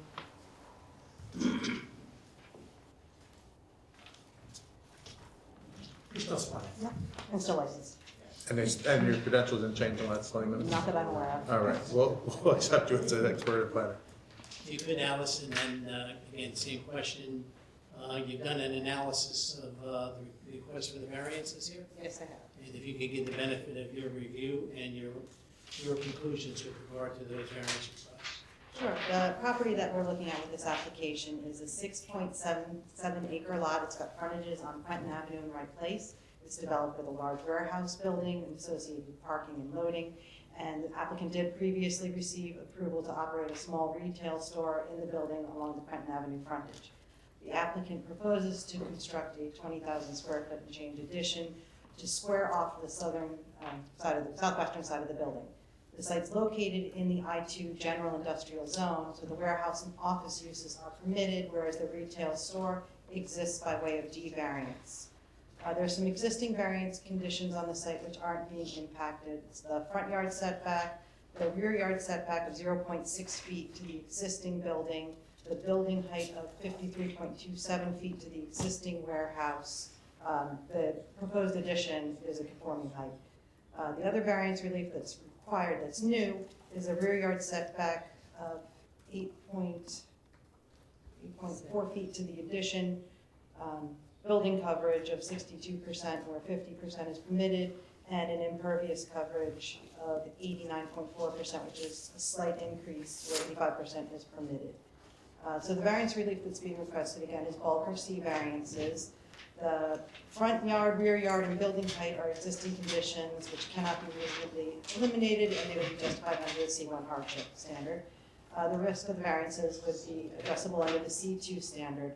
The net impact of the site plan with the variances is to allow for an increase in the use, which creates for a more efficient use of land. The variances therefore advance the purposes of the municipal land use law. Purpose G, providing sufficient space for industrial use, and purpose M, to a more efficient use of land. The benefits of the variances here outweigh the detriments. The benefits include advancing multiple purposes of the municipal land use law, by allowing for a more efficient use of land, by squaring off the irregular rear wall of the warehouse and raising some of the lower areas of the roof to match the new addition height. So there's a consistency to the warehouse height. It's my opinion that no significant detriments to the variances that are proposed would result. The overall impact of the application to the general public is minimal. The alterations are to the rear of the building, away from all of the residential streets. The applicant is willing to provide landscaping to soften the appearance from the adjacent park, as well as fencing.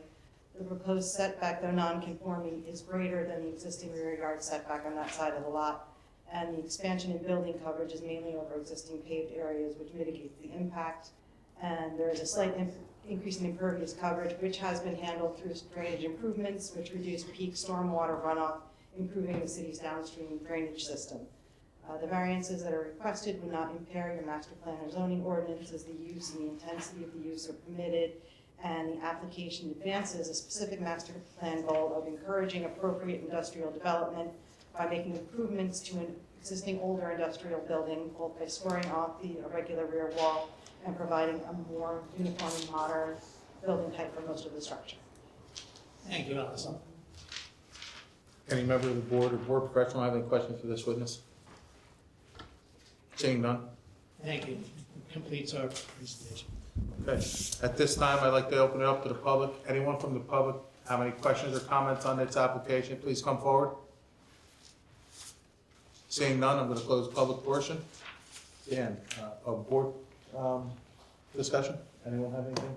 They're expanding, why are they doing this now? More space. More space.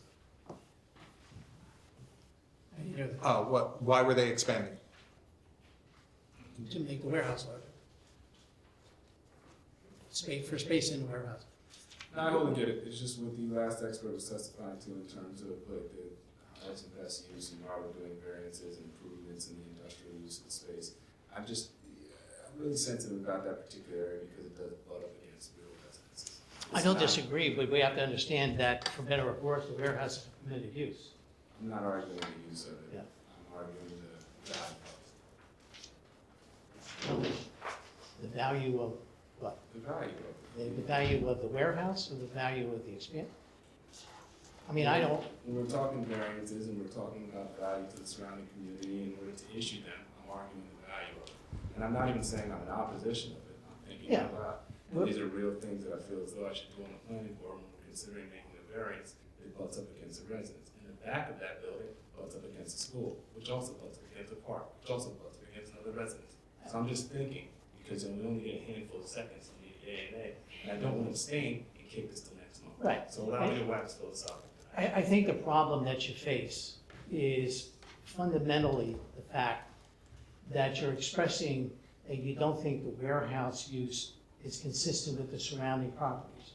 The problem that my client faces with that thinking is that his use is permitted. So he's got a right to value his property, maintain the property, and operate efficiently the use.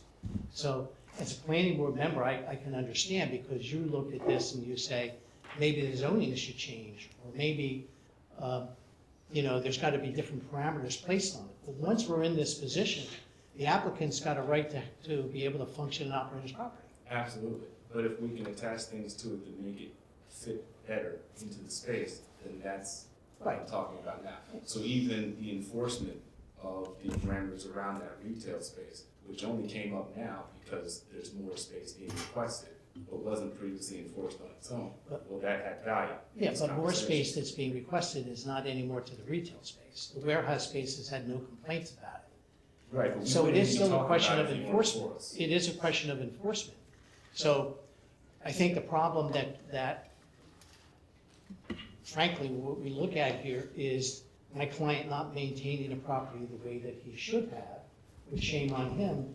So this brings it to light to the board to make it a point, and I think that adding the condition, I think, is helpful, even though technically we're not dealing with the retail space. So I'm all for that. It should be enforced, and he's gonna hear it from me as well. But again, he still has a right to be able to function. Oh, I'm pro-commerce, I'm pro-economics. He has the right to run a business and do it profitably. Right. But if he's going to ask for additions to a warehouse space, then everything else should check out as well.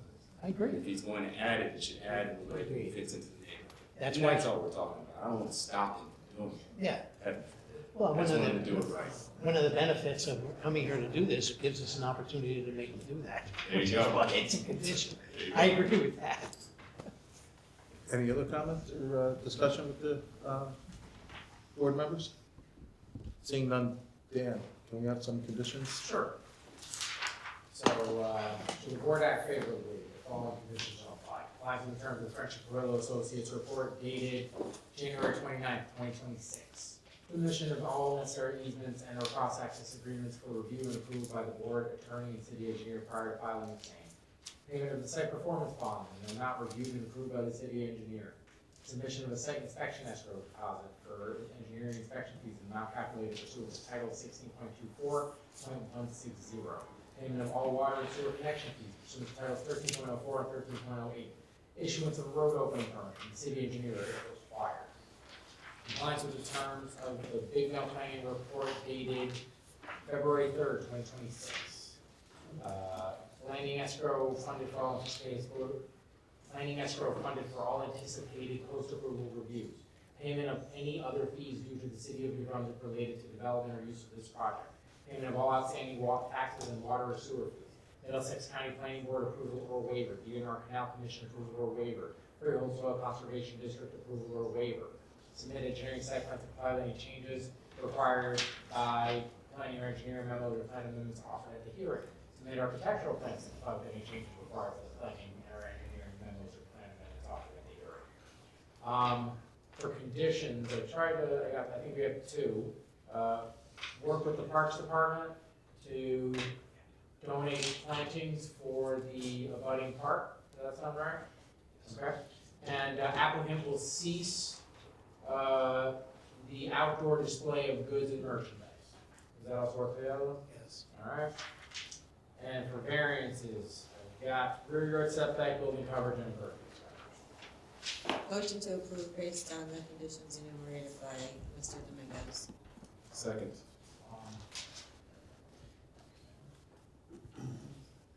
Okay. Ms. Farletta? Yes. Alex Oros? Yes. Diana Lopez? Yes. Zach Wright? Yes. John Cox? Yes. All right. All right, thank you very much. Thank you. Get your white cheap hats up and let's go. I'm gonna take pictures. Yeah. I don't hear you, so go ahead. I'm not. All right.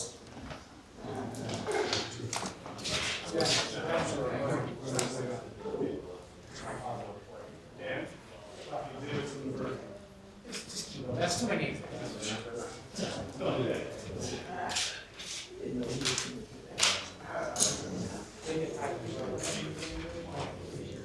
Sorry, guys. Not yet, that. Hold on. All right, call the meeting back to order. It's 8:35 PM. Redevelopment plans. How do you say it? Antioch redevelopment plan? Sure.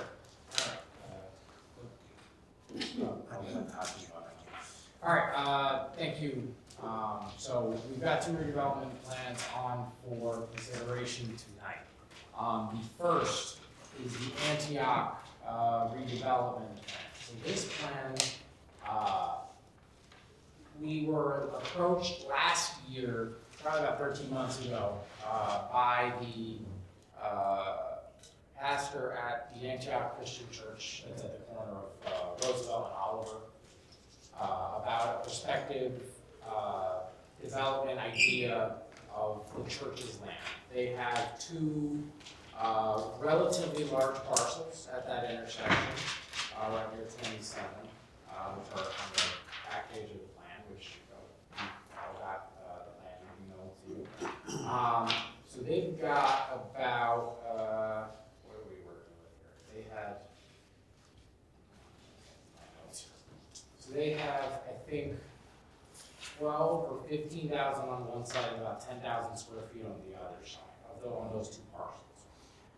What they're looking to do, the approach us with was the concept of rebuilding the church integrated within a mixed-use development across a couple of buildings and also incorporating affordable housing into their development.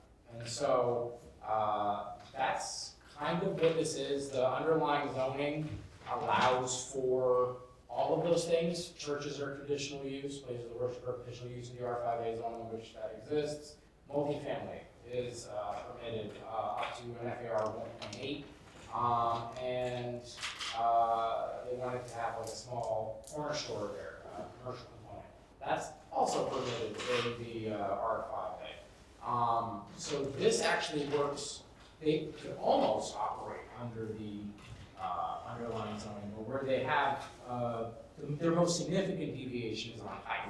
Now they're looking to do 4 stories, but the massing of the buildings is probably going to, so I've already pre-marked this one, by the way. So this is a copy of what their architect has put together as a concept for the proposal for the intersection there. It seems like a very reasonable scale of a proposal. I think the number of units is around 54 or something like that, 58. They might be off by a little bit, but it's in that ballpark. Pretty well parked,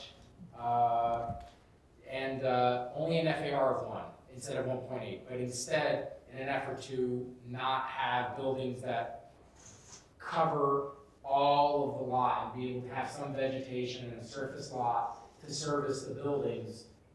They're looking to go vertical. They want the tenants to have solid floor plates with nice ceiling heights. So we're looking at approximately a maximum of 48 feet for, there's supposed to be 3 buildings. One on the corner, one further up here, closer to 27, and one here on this corner.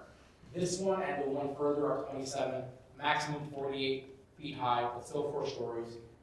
This one will have the church incorporated into itself.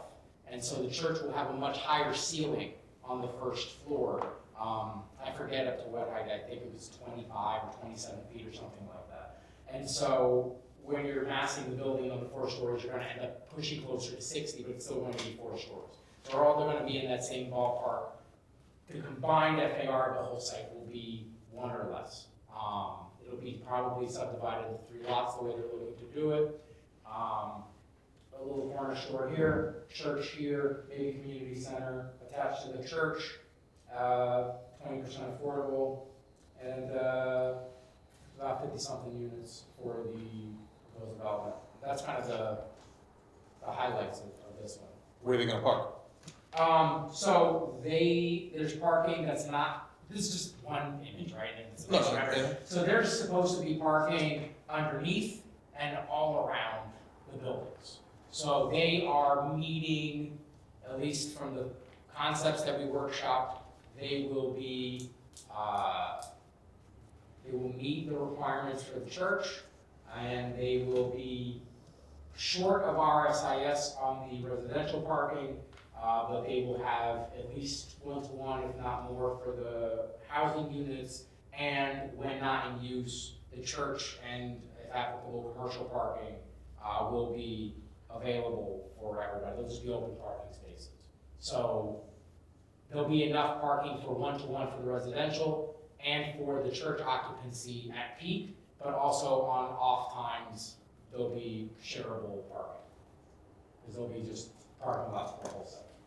But if they're gonna share with the residents, right? Yeah, How are they gonna commit that those residents gonna be out, like, say Sunday is their worship day in the highest, well, level of that's why we, in Uh-huh. conversations, we said, you're going to meet, or get very close to meeting the church requirement. And then we can work backwards on the parking for the residents, right? So the church parking as a shared component is a bonus. We're not thinking about it as the primary way in which people are going to be parking. Okay. We're looking more at one-to-one, maybe 1.1 spaces per unit in that kind of ballpark for the complex, ignoring the church parking. If you factor in the church parking as a shared thing, there's more availability there, but we didn't want to lean on the church parking as shared, because if the people who live there don't go to church there, then they might just be sleeping in on Sunday, Well, and then that's- it's a problem. But yeah, that's why I was going with that. Right, yeah, so it's a possibility, and, usually parking standards try to aim for a little bit over what will be actually necessary. And so the hope is that there will be some slack in the church parking, that might have flexibility for that. But the church parking will not all fit on here, so it's going to be scattered between here and in this building too. So, because that's just. No, I mean, I get it. Yeah. Okay, but there'll be more questions when they come before us. I got you. Yeah, no, absolutely. That's why they gotta come here. Sure. All Any, oh, I'm sorry, anyone else have questions? No, that parking issue was my main question. Not something new. We have to open up the public. Yeah. At this time, I'd like to open up to the public. Anyone from the public have any questions or comments about this redevelopment plan, please come forward. Charlie, please come forward. Hello, good evening. Please say your name, so your last name for the record. Charlie Cradville, Kravil. You swear to tell the whole truth and nothing but the truth? Yes, I do. Go ahead. Thank you, Board. Pleased to see this kind of a project in the works. I think, we obviously need more affordable housing. I was just out in this area about a month ago, helping somebody out, and I couldn't help but notice the vacant land. Thought, this would be a good spot for housing. I talked to the gentleman I was helping out. He said, yeah, we need more housing. So there's at least one resident in the neighborhood that would love to see something like this. Count me as number 2, and I'm glad that it's being led by a house of worship. I think houses of worship are a great asset to New Brunswick and can really help us achieve some of these important goals, like building more affordable housing. Just seeing these images for the first time, so I would ask that they be posted to the city website, along with the report that is before you tonight. I appreciate Mr. Dominguez sending that to me today. I did get to, It'll be up in the planning board section by, great, including the images. well, sure, I'll include this. Yeah, I think it'd be good to see, and it looks like the type of thing that would really help move that neighborhood forward. I did want to ask a little bit of details, if they're available yet, in terms of, would it be 100% affordable housing? No, 20%. 20%, That's the okay. number, yeah. How about the AMI? Is that, At 60%. okay, and you said it's been in the works for 13 months. Is there a timeline for, if approved? Well, that's when they when first it might- approached us. Yeah. They didn't know what they didn't know yet at the time. They've learned a lot and have partnered with, I think, a developer from New York, I think. Not sure where. I had a Zoom call the other day. Yeah, so they're kind of learning the process because they're a little new to this redevelopment kind of work. But yeah, no, originally they had like loftier goals and like they had to pare them down because reality is a little bit harder. But this, I think, is a pretty nice approach to the problem. And you said it'd be 4 structures? 3, okay. I'll just also note, Class Place is, right nearby. And I believe the city owns property at 15 Class Place that is vacant at the moment. Could be a good complement if the city wants to do something with that. But that's the extent of my comments. I'll just say, I'm pleased to see some affordable housing in the works. We sorely need it. And yeah, I will certainly be following up when this comes before the board again. And I think I kind of ran around in my head and forgot to actually answer your question on, you want to know the timeline. Yeah. I think that if things go well, we should potentially have them before the board maybe early summer, maybe like June, July. Okay. And they'd also have to go to the housing. Right, yeah. Got it.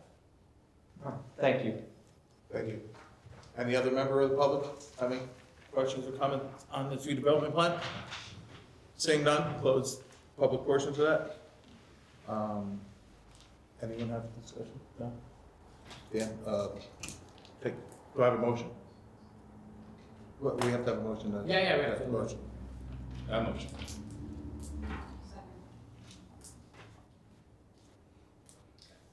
Councilor Levitt? Yes. Alex Morris? Yes. Diana Lopez? Yes. Zach Wright? Yes. John Cox? Yes. Thank you. Jersey Sanford redevelopment plan. All right.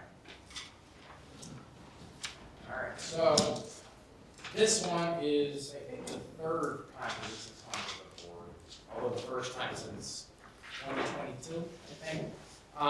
You may recall this got site plan approval in the summer of 2022 to build 660 apartments, 10% of which would be affordable, and a commercial component on the, I guess you could call that the southern or southwestern side of the site. Because 20 some odd, pushing 30 acres, or it was before NJ Transit carved off a significant portion of the backside for like a way down maintenance or there. In that time frame, the applicant at that time had been approved. I guess a lot of things happened, and they were not able to effectuate the development of their site plan approval. To that end, the redevelopment entity, I want to say it's Jersey Avenue NV Urban Renewal LLC or something to that effect, continues to exist. That corporate entity exists. The people who run that corporate entity are now entirely different. They are trying to make this project work. The site has mostly been demolished, and the modifications to the plan, I think, are reasonable to make sure that it actually gets off the ground successfully.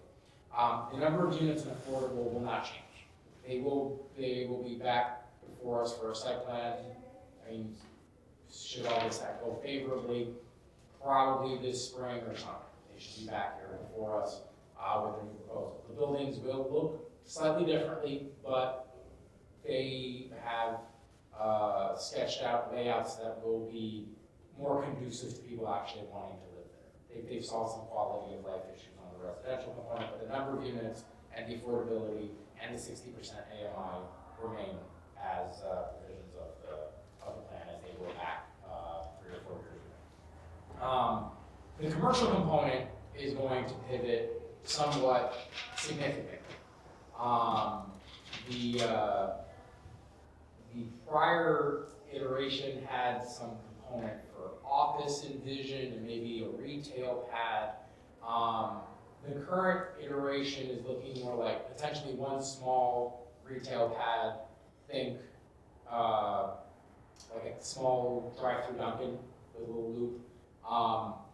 2 or 3 what they call small bay warehouses, which aren't actually warehouses at all, but they're essentially, let's call them like 20 by 50 cubes that you can set up like a small business, just pop it in there. So things like a dog groomer, a wood shop, a a mechanic. There's a bunch of things. If you read the plan, I try to list be as inclusive of as many possible things, just small little shops. Your own electrician, your handyman, you can rent the thing, run your business out of that. That's what the envisioning would be of potentially 2 or 3 of them going down the area. 2 definitely. The third, the applicant is also the potential redeveloper is looking to do a small data center all the way on the end of about 27,000 square feet, which is absolutely tiny for a data center. Their understanding is that there is a demand for a data center that would work and integrate with the projects and work being done at the Helix, once the Helix is done, and that they could do one there. Now, their main limitation is they have an ask into PSE&G if there's enough juice coming to the site that they can accommodate. So they made that request. They don't know if PSE&G will say yes, you have enough juice, or no, or not right now, but you can pay to upgrade the infrastructure. So there's a couple of different ways that can go. If they cannot get the data center, they'll build a third small bay warehouse building on that area.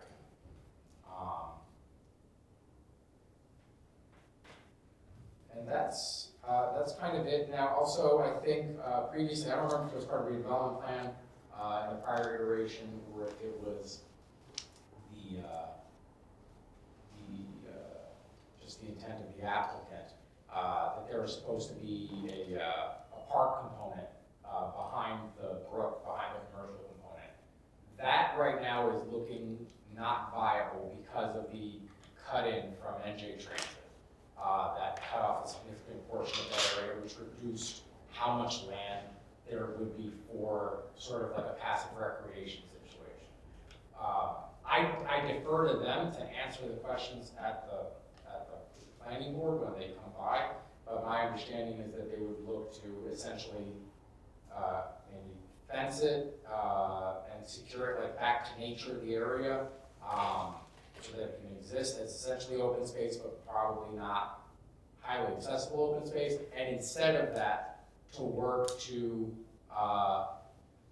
contribute funds to the city's open space trust fund, or directly contribute some way that they could donate to one of the parks that already exist in the area, because there are several parks and neighborhoods in the area, and to contribute funds to support or add improvements to one or multiple of those parks, instead of trying to shoehorn the privately owned 99-year thing that we were going to do before NJ Transit did that thing. And ultimately, I think that might actually be a better way to approach the situation for the city, rather than have this kind of weird park tucked away here in the back.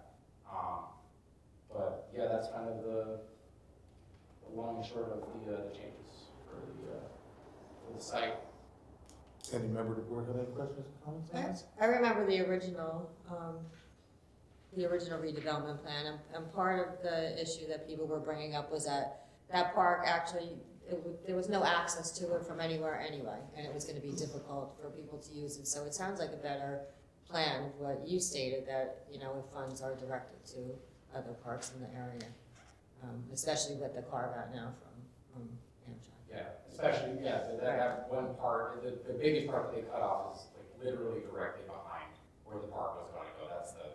So you get in the park, there's sort of this massive NJ Transit building thing there, and probably pretty loud. So Is it gonna be an NJ Transit building, or is it gonna be just like a storage for their? I think they're gonna like pull cars in that need to get work on. I don't know if they're gonna be there temporarily, or they're actually gonna do like repairs there on site.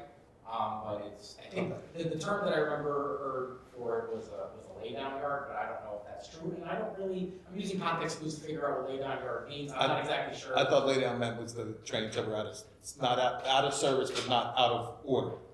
Where they just leave them laying, because of what happened in Hoboken, I think it was, with the flood, where they all got flooded out. I believe that's what a laydown unit is. I don't know if anyone has a little more information on that than me. That's possible, but I'm not sure that you could, it's big, but I'm not sure you can fit all of the train cars into that space that they carved out. So you might be able to pull out, 2 or 3 or 4, but I don't know if you could pull out, or they Okay. usually like 10 or 12, I don't know if you could do the whole, yeah. Okay. All right. Regardless, it's not usable to us. No, no. Right. No, true. Okay, any other questions? Seeing none, I'm gonna open it up to the public. Anyone from the public have any question, comment on this redevelopment plan? Yeah, hi, Charlie Cradaville again. I feel like this board and the housing authority got played by a developer, and it's very unfortunate what happened. This is a project that we were talking about pre-pandemic, and I know some folks were excited about it, but it resulted in Puerto Rican Action Board leaving town. It resulted in a number of small businesses being essentially evicted, kicked out of their spaces on very short notice. And then the developer, who had promised to deliver big things, couldn't even tear down the buildings that they promised to tear down without causing dangers, bricks falling into the street. There was a big fire at 100 Jersey Avenue during this debacle, and the developer just didn't have the funds to actually deliver on anything they promised. So here we are now, 6 years later, and before you is a worse plan. A plan that instead of a park, we get a data center. The housing crisis has not gotten any better. It's gotten worse, and we're still talking about only 10% affordable. Correct me if I'm wrong, 10% affordable? Okay, that's unacceptable. I think this is an opportunity for this board to demand 20% affordable. And it's like there's 5 board members here tonight. If 3 of you think that they should at least do that much, you can put that in the plan. So I would ask, does this board think that a developer of a 600+ unit project should at least make 20% of those units affordable? Can I get some clarification on this? So we are in fact doing away with the park concept from the original plan? On-site park? Yes.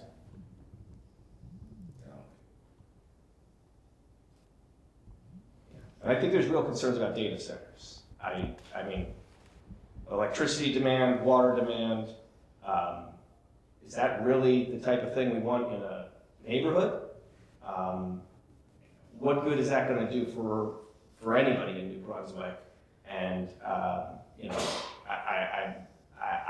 if I were on the board, I would have to say no to this because it's a worse plan than what we had before, and what we need is actually more affordable housing.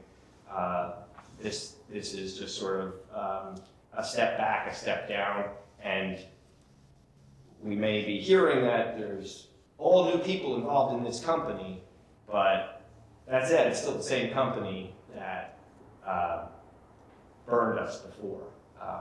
And not for nothing, they've also lost their project in Newark, where they were in charge of redeveloping the minor league stadium there. So I think there's real questions about this developer. I think there's real questions about the idea of bringing a data center to New Brunswick. And losing that park, I understand it might not be viable, but there's got to be a way to include green space, open space in a more serious way than just saying we'll fund it in other parts of the city. This is a big project, 600 units. We should have at least 20% affordable and at least a community park and no data center. I think it makes perfect sense to, at a minimum, table this, but certainly not to rush through. Don't make the same mistake as last time. Please put the brakes on. Thank you. Are they gonna come before us with a plan presented, drawings and? They have to go back to the housing authority and because they have to come here for site plan approval. So we're essentially saying what here? You're setting the parameters under which they can submit their plan. But you're This is sending it to essentially council. saying, this is the zoning under which you can apply. And this is sending it back to council. That for also is approval. true. This is not approving anything, it sends it to the council. So we're saying, hey, you have permission to resubmit your plan under the existing entity, for a hearing, just like the applications we had earlier. Yeah. Right, and they come back and they present, hey, this is our plan, and this is what it looks like. Yeah. Full site. Can we put a note in that, you know, those outdoor green spaces, third spaces, whatever, are important? And listen, I don't want to speak for you. It's important to me when you're creating density, if you're gonna create a small community, that small community has some place to go that's not all indoors, man. So you don't go stir crazy and things like I get profit maximization, but I'm pretty sure they can figure that out. Didn't they have a courtyard in the middle of the original plan with this? I thought there was some They do. space within, Well, yeah. I don't know what the new, I don't. Right, the new, it'll be a new plan. They did have open courtyard space in the middle Yeah. for, community space for each of the Yeah. buildings. But that was the previous plan. Yeah, I don't, I've only seen sort of like the vertical of what it's gonna look like from the street. Yeah. So I couldn't tell you conclusively that, that it is or isn't going to have that. Because I don't wanna give you bad information. That's cool. I said let them come back and present it, but that's gonna be a question. Yeah, I mean, the parks and open space thing has been sort of an open discussion. It's still available as an option. I'm more than happy to relay the feedback that some members of the board really want some open space on the site. You don't have to do the money exchange, it's to the parks instead. But it's something that should be considered on the table for the option. So maybe there's a happy medium where there could be some green space that's created and maintained for the area while also, instead of having a full-blown facility, and then also a more sizable contribution to some other. I don't want to build a prison. Yeah, I don't see that being the case. It could play around and happen. It'll just be a nice looking one from the outside in functionality. So, yeah, cool. I'm for it. Come back and present it. If it looks like a prison, I'm gonna say no. That's fair. And which area, who, I guess which board or which area does set how many units for affordable housing?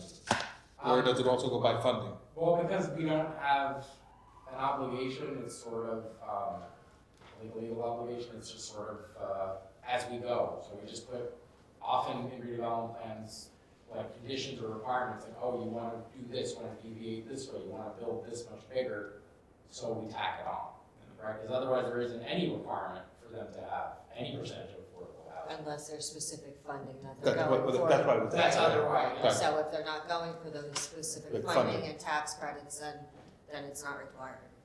Now, I do want to add one thing. Mr. Credible mentioned something about the same developer and the project in Newark. This is why I didn't answer this question at the city council the other day, because it really should be at the housing authority, because there's a lot of nuance about these layers of different LLCs. So technically, the corporation that's here, this entity, and the entity that is redeveloping in Newark are two separate urban renewal entities that were, broadly speaking, as far as I know, right, so I reserve the right to be mistaken in like the exact components here. Operated by a company called Accurate Builders. I think that was their name. Accurate something, I think it was Accurate Builders. Accurate Builders has nothing to do with this urban renewal LLC anymore. There is a company called AMZAC, which is now, I believe, was funding a lot of Accurate's projects throughout the tri-state area, and they have moved in and pushed them out and are working to repair what happened with Accurate and move forward all those projects that they can in the tri-state area. And this is one of them. So just, that is my understanding of the situation. But the housing authority will have to vet them and they'll have to bring forward and get redesignated, because you guys did pull their designation last fall, I think, or last summer. So they'll have to start from scratch and show legitimacy. Okay. Any other questions or comments? No. All right. Anyone else from the public who's happy to close it? I'm gonna close the public portion. Dan, roll call? We need a motion. Oh, motion first. I motion that they come and present the plan. Oh, okay, sorry. Well, it's a motion to send it to council. A motion to send it to council.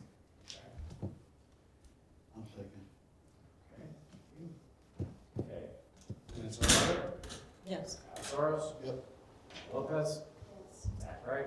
Yes. John Cox. Yes. All right, thank you. Other matters of interest to the public, anyone have anything? Charlie, please come forward. Just say, I'm disappointed to see this moving forward. I think that it definitely deserves some more scrutiny. You're in a position where you can, correct me if I'm wrong, make a requirement for a certain percentage of affordable units as part of the redevelopment plan. Right? In fact, that's what you just did. You said 10%. Well, we didn't, that's what they came to an agreement on. Well, that was what we did last time. Right. But we were continuing. Right. So you have once again signed them up to do a minimum of 10%. Well, we haven't signed off on anything yet. This is just to send it to the council for approval to send it back to get the housing authority, get redevelopment, and then back to us. I've seen this play before. When they come back and do a site plan, they're gonna say, we're doing 10% because that's what the redevelopment plan says. Well, they can come back and say 0 if they want to. Did you check with the planning director? Well, because we're putting it in. The plan actually says, there is a provision in there for, you can do X amount of units, and then if you want more than that, you need the 10%. But the X amount of units is so small that it, like, the project literally is not financially feasible. It's like you could do 100 units or 200 units or something, without affordables on the site. But they wouldn't do that, because they can't, they literally cannot afford it. So the plan says if you wanna do multiple hundreds of units, You get 600. you must do Yes. 10%, right? And just like you did include that in the redevelopment plan, you could have changed the 10 to a 20, correct? You can change the recommendation to the council for the 10 to 20, right? And the council can consider it. And then it comes back to us as a plan to approve. Yeah. That's exactly If what it I'm comes asking. back to us as a plan to approve with 10%, and it can still say that. You could lose a developer, and he walks away from it, and, or change square one. So, Charlie, and genuinely, my interest is in getting that project done because it serves nobody. It's a hole in the ground. Again, don't want to stop it from happening when it happens. Let's have them propose something to us and let's tweak it. And I can almost guess that when they go back before the redevelopment board and the housing board, and they start talking about the capital stack that they're putting together and the insurance and the bonds and the completion bonds and what have you, that's going to be looked at with the neutron numbers. And that's why there are so many different levels to when these development happens. It comes from us, it goes to the council, it has to go before the housing authority.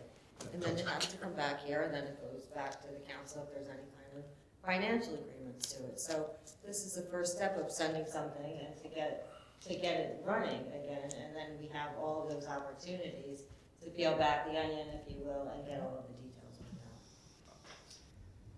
Respectfully, if you only ask for 10%, you're not gonna get more than 10%. This was the chance to require better, require more. And your recommendation tonight is if you wanna build hundreds of units, you must do 10% affordable. You could change that, the council could change that, anybody could change that in the future, but you're probably not gonna do better than what you're putting into the redevelopment plan, because whatever the developer is, I can guarantee you they're not in this for charity.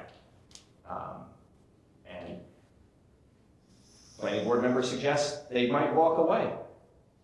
Well, respectfully, they already did. That's what happened. They failed you. They burned us.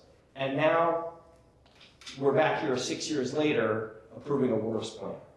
A plan that includes a potential data center in a neighborhood instead of a park, and a plan that has only 10% affordable housing when the housing crisis has gotten worse. So, respectfully, this board could have and should have done better tonight. I don't know if legally you can change your recommendation before the meeting is up. I'm about to yield the floor, and certainly if somebody makes a motion to change that 10 to a 20 and put the ball in the council's court to see what they want to do with it, I think I would look kindly upon that. I think that people who want to see more affordable housing would want that to happen. And for what it's worth, the developer's not here tonight. The chambers are empty. The only person who's had communication with them apparently is the planning director. So we don't know what their sort of baseline is or what they're even going for. We only know what's in that piece of paper you're approving tonight. And I would ask you to reconsider both the data center and the only 10%. That's interesting. Can we send that out to the council with a recommendation like that? What's the, what Or are 20%? That's ultimately within the purview of the board, that's. We would have Yes. to reopen it up. Yes. We would have to reopen it up, right? No, the vote that you're taking is to whether or not to recommend this to the No, council. we already took that vote. You didn't- This was, Yeah, this we was, did. we- We already this is took the other matters Oh, right. of interest to the public. All right. So we would have to reopen it, or, Right, that vote was already taken, sorry. correct. But you've been working with the developer, Dan, correct? Yes. And these are the parameters you've been working with to Yeah. get this project off the ground. Yeah, based off the. And that's prior a, plan. and that's a huge difference to send back to them and. And it's also something the council could do. So not as a mandate, but a strong consideration that these times they have changed. Affordable housing is more necessary than ever, and they're still not out of the woods. They got to come back before us, and that's a real consideration.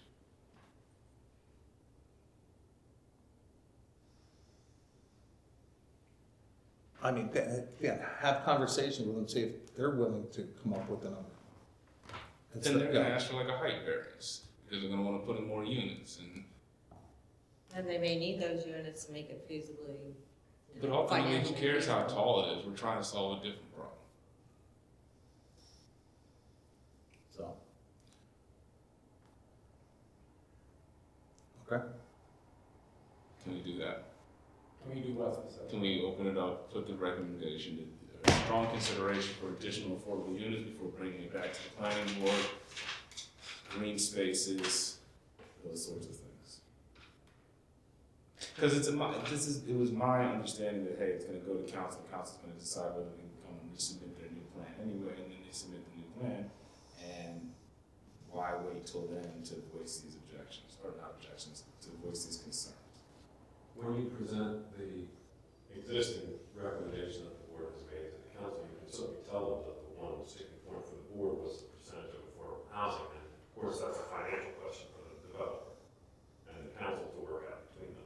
I can include the recommendations in the report that goes to council for the redevelopment plan. Okay. Because it's ultimately up to the council, the other one that adopt the law. Okay. Cool, let's do that. So it won't be in the redevelopment plan you're presenting, it'll be in the recommendations to the council members. That comes with, which is Yeah. essentially a supporting memo Or backup. with the document. And between now and when this does appear on the council agenda, do you think you may have had conversations with the developer before then? It's. Potentially. I would say, yeah, I'd say 50-50. So think creatively about it, man. This isn't far from that. Okay. Cool. Motion to adjourn? Second. All in favor? Aye. No. Wait a minute.